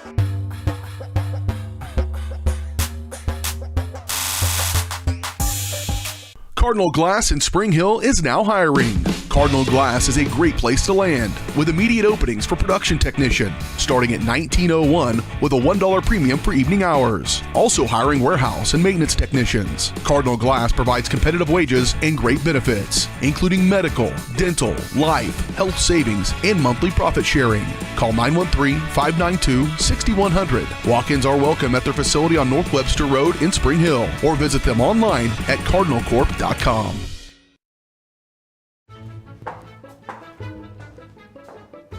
What are you doing? You're supposed to be working on your schoolwork. Oh, well, it's raining, so we don't have internet. Not anymore. I just signed us up for Go Brawley.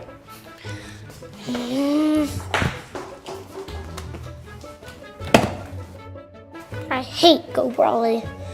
I miss satellite internet. Go Brawley. You'll love us, but your kids might not. Call us today at 913-837-4678.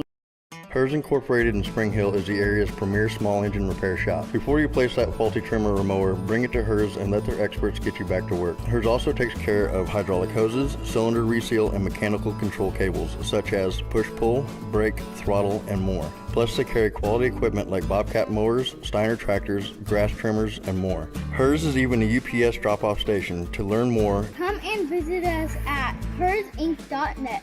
Call Hers at 913-247-3530.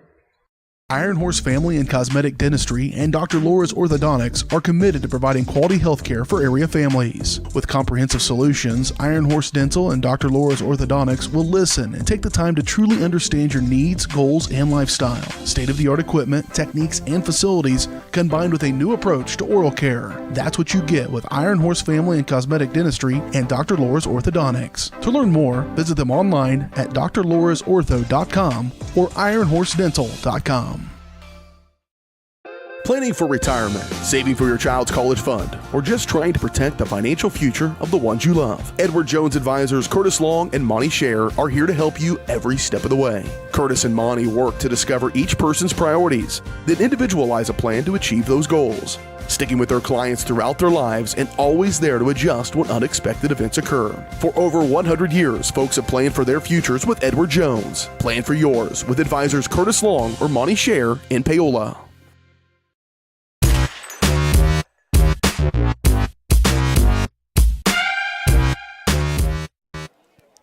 We're back on your Paola Sports Live post-game show after a resounding win for the Panthers, 41-22, and just exactly what the doctor ordered for the Panthers this evening is, we talked about all year for this team, one of the biggest keys is dominating at the line of scrimmage on both sides, but especially on the offensive side, to keep that offense rolling, to do exactly what they want to do, which is run the ball, especially between the tackles. In past weeks, they've had a little bit of success running the ball outside on those quick pitches, things like that, but the off-tackle run this evening, the power runs in the middle were really what drove this team to victory. Absolutely. It was just a dominating performance by the offensive line for the Panthers and a big-time confidence booster, finally getting back on the winning side after not winning for 4 weeks. For a month, the Panthers didn't win a football game, and now they're finally back on the winning side, and it's a big-time I'll give out 2 game balls in this one. I'll give a game ball, obviously, to Landon Taylor, who was absolutely sensational. But if it wasn't for his offensive line, that is my second game ball of the night. He wouldn't have had as big a night as he had. It's just a dominating performance by the Panthers O-line and for Landon Taylor. You couldn't ask for much better on an offensive standpoint for what the Panthers did tonight. An offensive line that had probably around about 400 yards on the ground, rushing, adding, another 70 to 80 yards through the air with a couple big pass plays. They didn't need the air game a lot tonight because of how successful that run game was, but just a absolutely dominant performance from the Panther offense. Definitely, some things to work on defensively. I know the coach is going to want to work on in the second half. Rainey's just a special talent, really. He's running all over the place, making plays. Obviously, I think making some mistakes here and there, but he's got some special playmaking ability. So to be able to at least bottle him up in the first half, the way that they did, to only have him score 6 in the first half, I think that really helped and add confidence. And I'm sure they'll have plenty to work on in the second half with that defensive performance as well. But absolutely, and let's not back on the offensive side of things. It wasn't a clean game for offensively for the Panthers whatsoever. They got stopped on 4th down twice. They fumbled at the goal line, so they could have very easily put 50 to 60 points on the board if they're able to execute and finish a couple of those drives.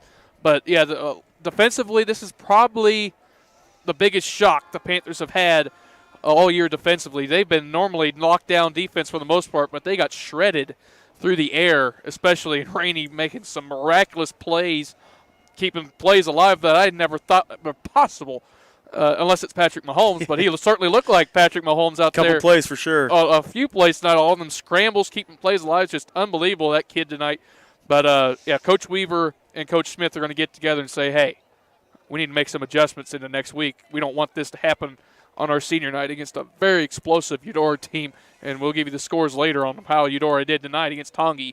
The Panthers are in for one next week. Let's just call it that. Exactly, and we'll be back right after this short break, to give you those scores from around the Frontier League as well as some big matchups around Kansas as well. We'll be back right after this on Paola Sports Live.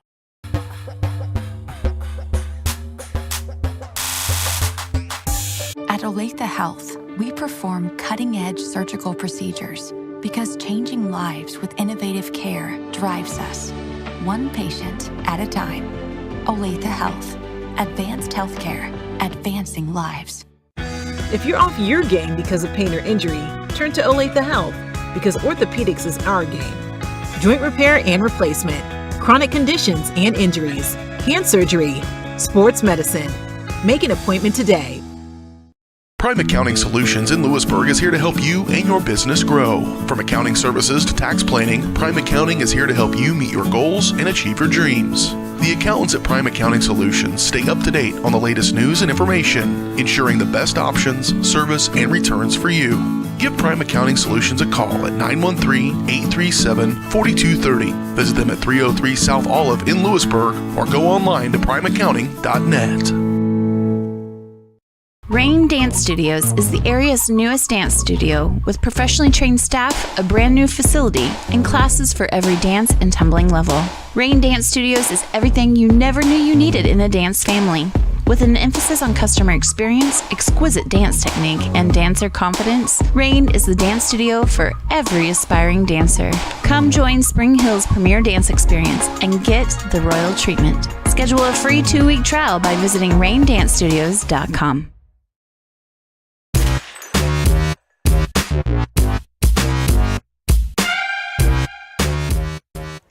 We're back on Paola Sports Live to update you on some scores from around the Frontier League and around the state of Kansas as well. We'll go ahead and get to some scores down the list here. So Baldwin, Bishop Ward tonight. I almost said Bishop Miege. That's a little bit farther down the line. But Baldwin versus Bishop Ward this evening lost 26-6 in that ball game. Tonganoxie, and Caleb said earlier, was at Eudora this evening. Eudora just put on an absolute clinic and won 46-7 against Tonganoxie. Really, I believe, probably iced that one down kind of in the second half of that one as they were up 32-0 at halftime.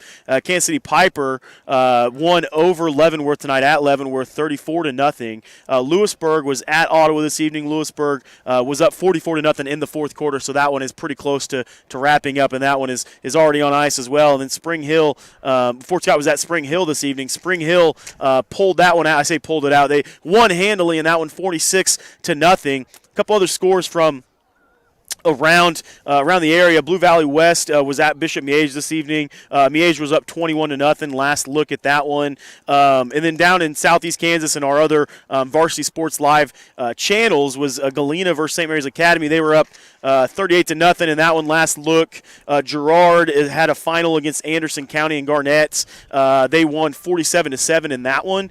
And then Baxter Springs and Columbus are in a tight battle, maybe one of the better games of the evening so far, at least of the channels that we have here on Varsity Sports Live. They were 26-all with 7 minutes left in that one. So if we see any more score updates before we get off the air this evening, we'll make sure to give those to you. But those are some score updates from around the area, and we'll be back right after this short commercial break to give you our look at next week in our senior night against Eudora at home. So we'll be back right after this. Before you go off, Columbus is just taking the lead, 33-26. 33-26. With 5:44 left. With 5:44 left, Columbus is up in that one. So we'll be back right after this on Paola Sports Live.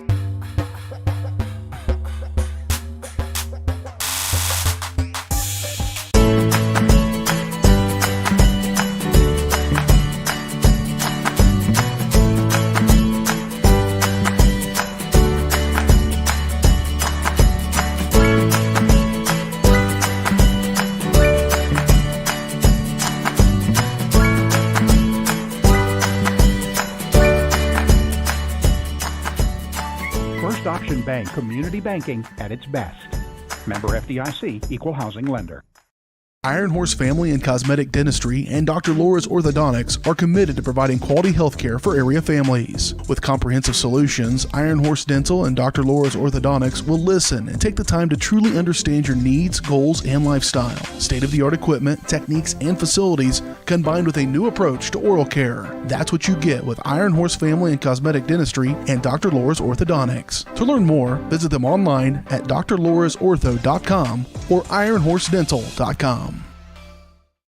Community Pharmacy redefined. That's Vose Pharmacy in Lewisburg. Kevin Vose and his staff are redefining the expectations of a community pharmacy by providing customers with the most comprehensive and innovative prescription and wellness plans available, with a great selection and understanding of the latest treatments, including a wide range of Cannabis Naturals CBD products. Let Vose Pharmacy meet your family's prescription needs quickly and accurately. Vose Pharmacy, locally owned and operated. Call 913-837-3784 or visit vosepharmacy.com. Happy birthday! Thank you. Watch this. Call your dad from that phone. So you pay for a phone line just to laugh at kids? No, my internet company makes me pay for the phone. Might as well get something out of it. That internet? No bundling required. Visit GoBrawly.com to learn more. Elliott Group is a proud supporter of Paola and USD 368. At Elliott Group, we work, live, and shop in your local communities. Serving Miami and Johnson counties for more than 45 years, Elliott Group understands your needs. As an independent insurance agency, Elliott Group works with numerous carriers to find the coverage that best fits your needs. In Paola, call 913-294-2110 or visit ElliottInsuranceGroup.com.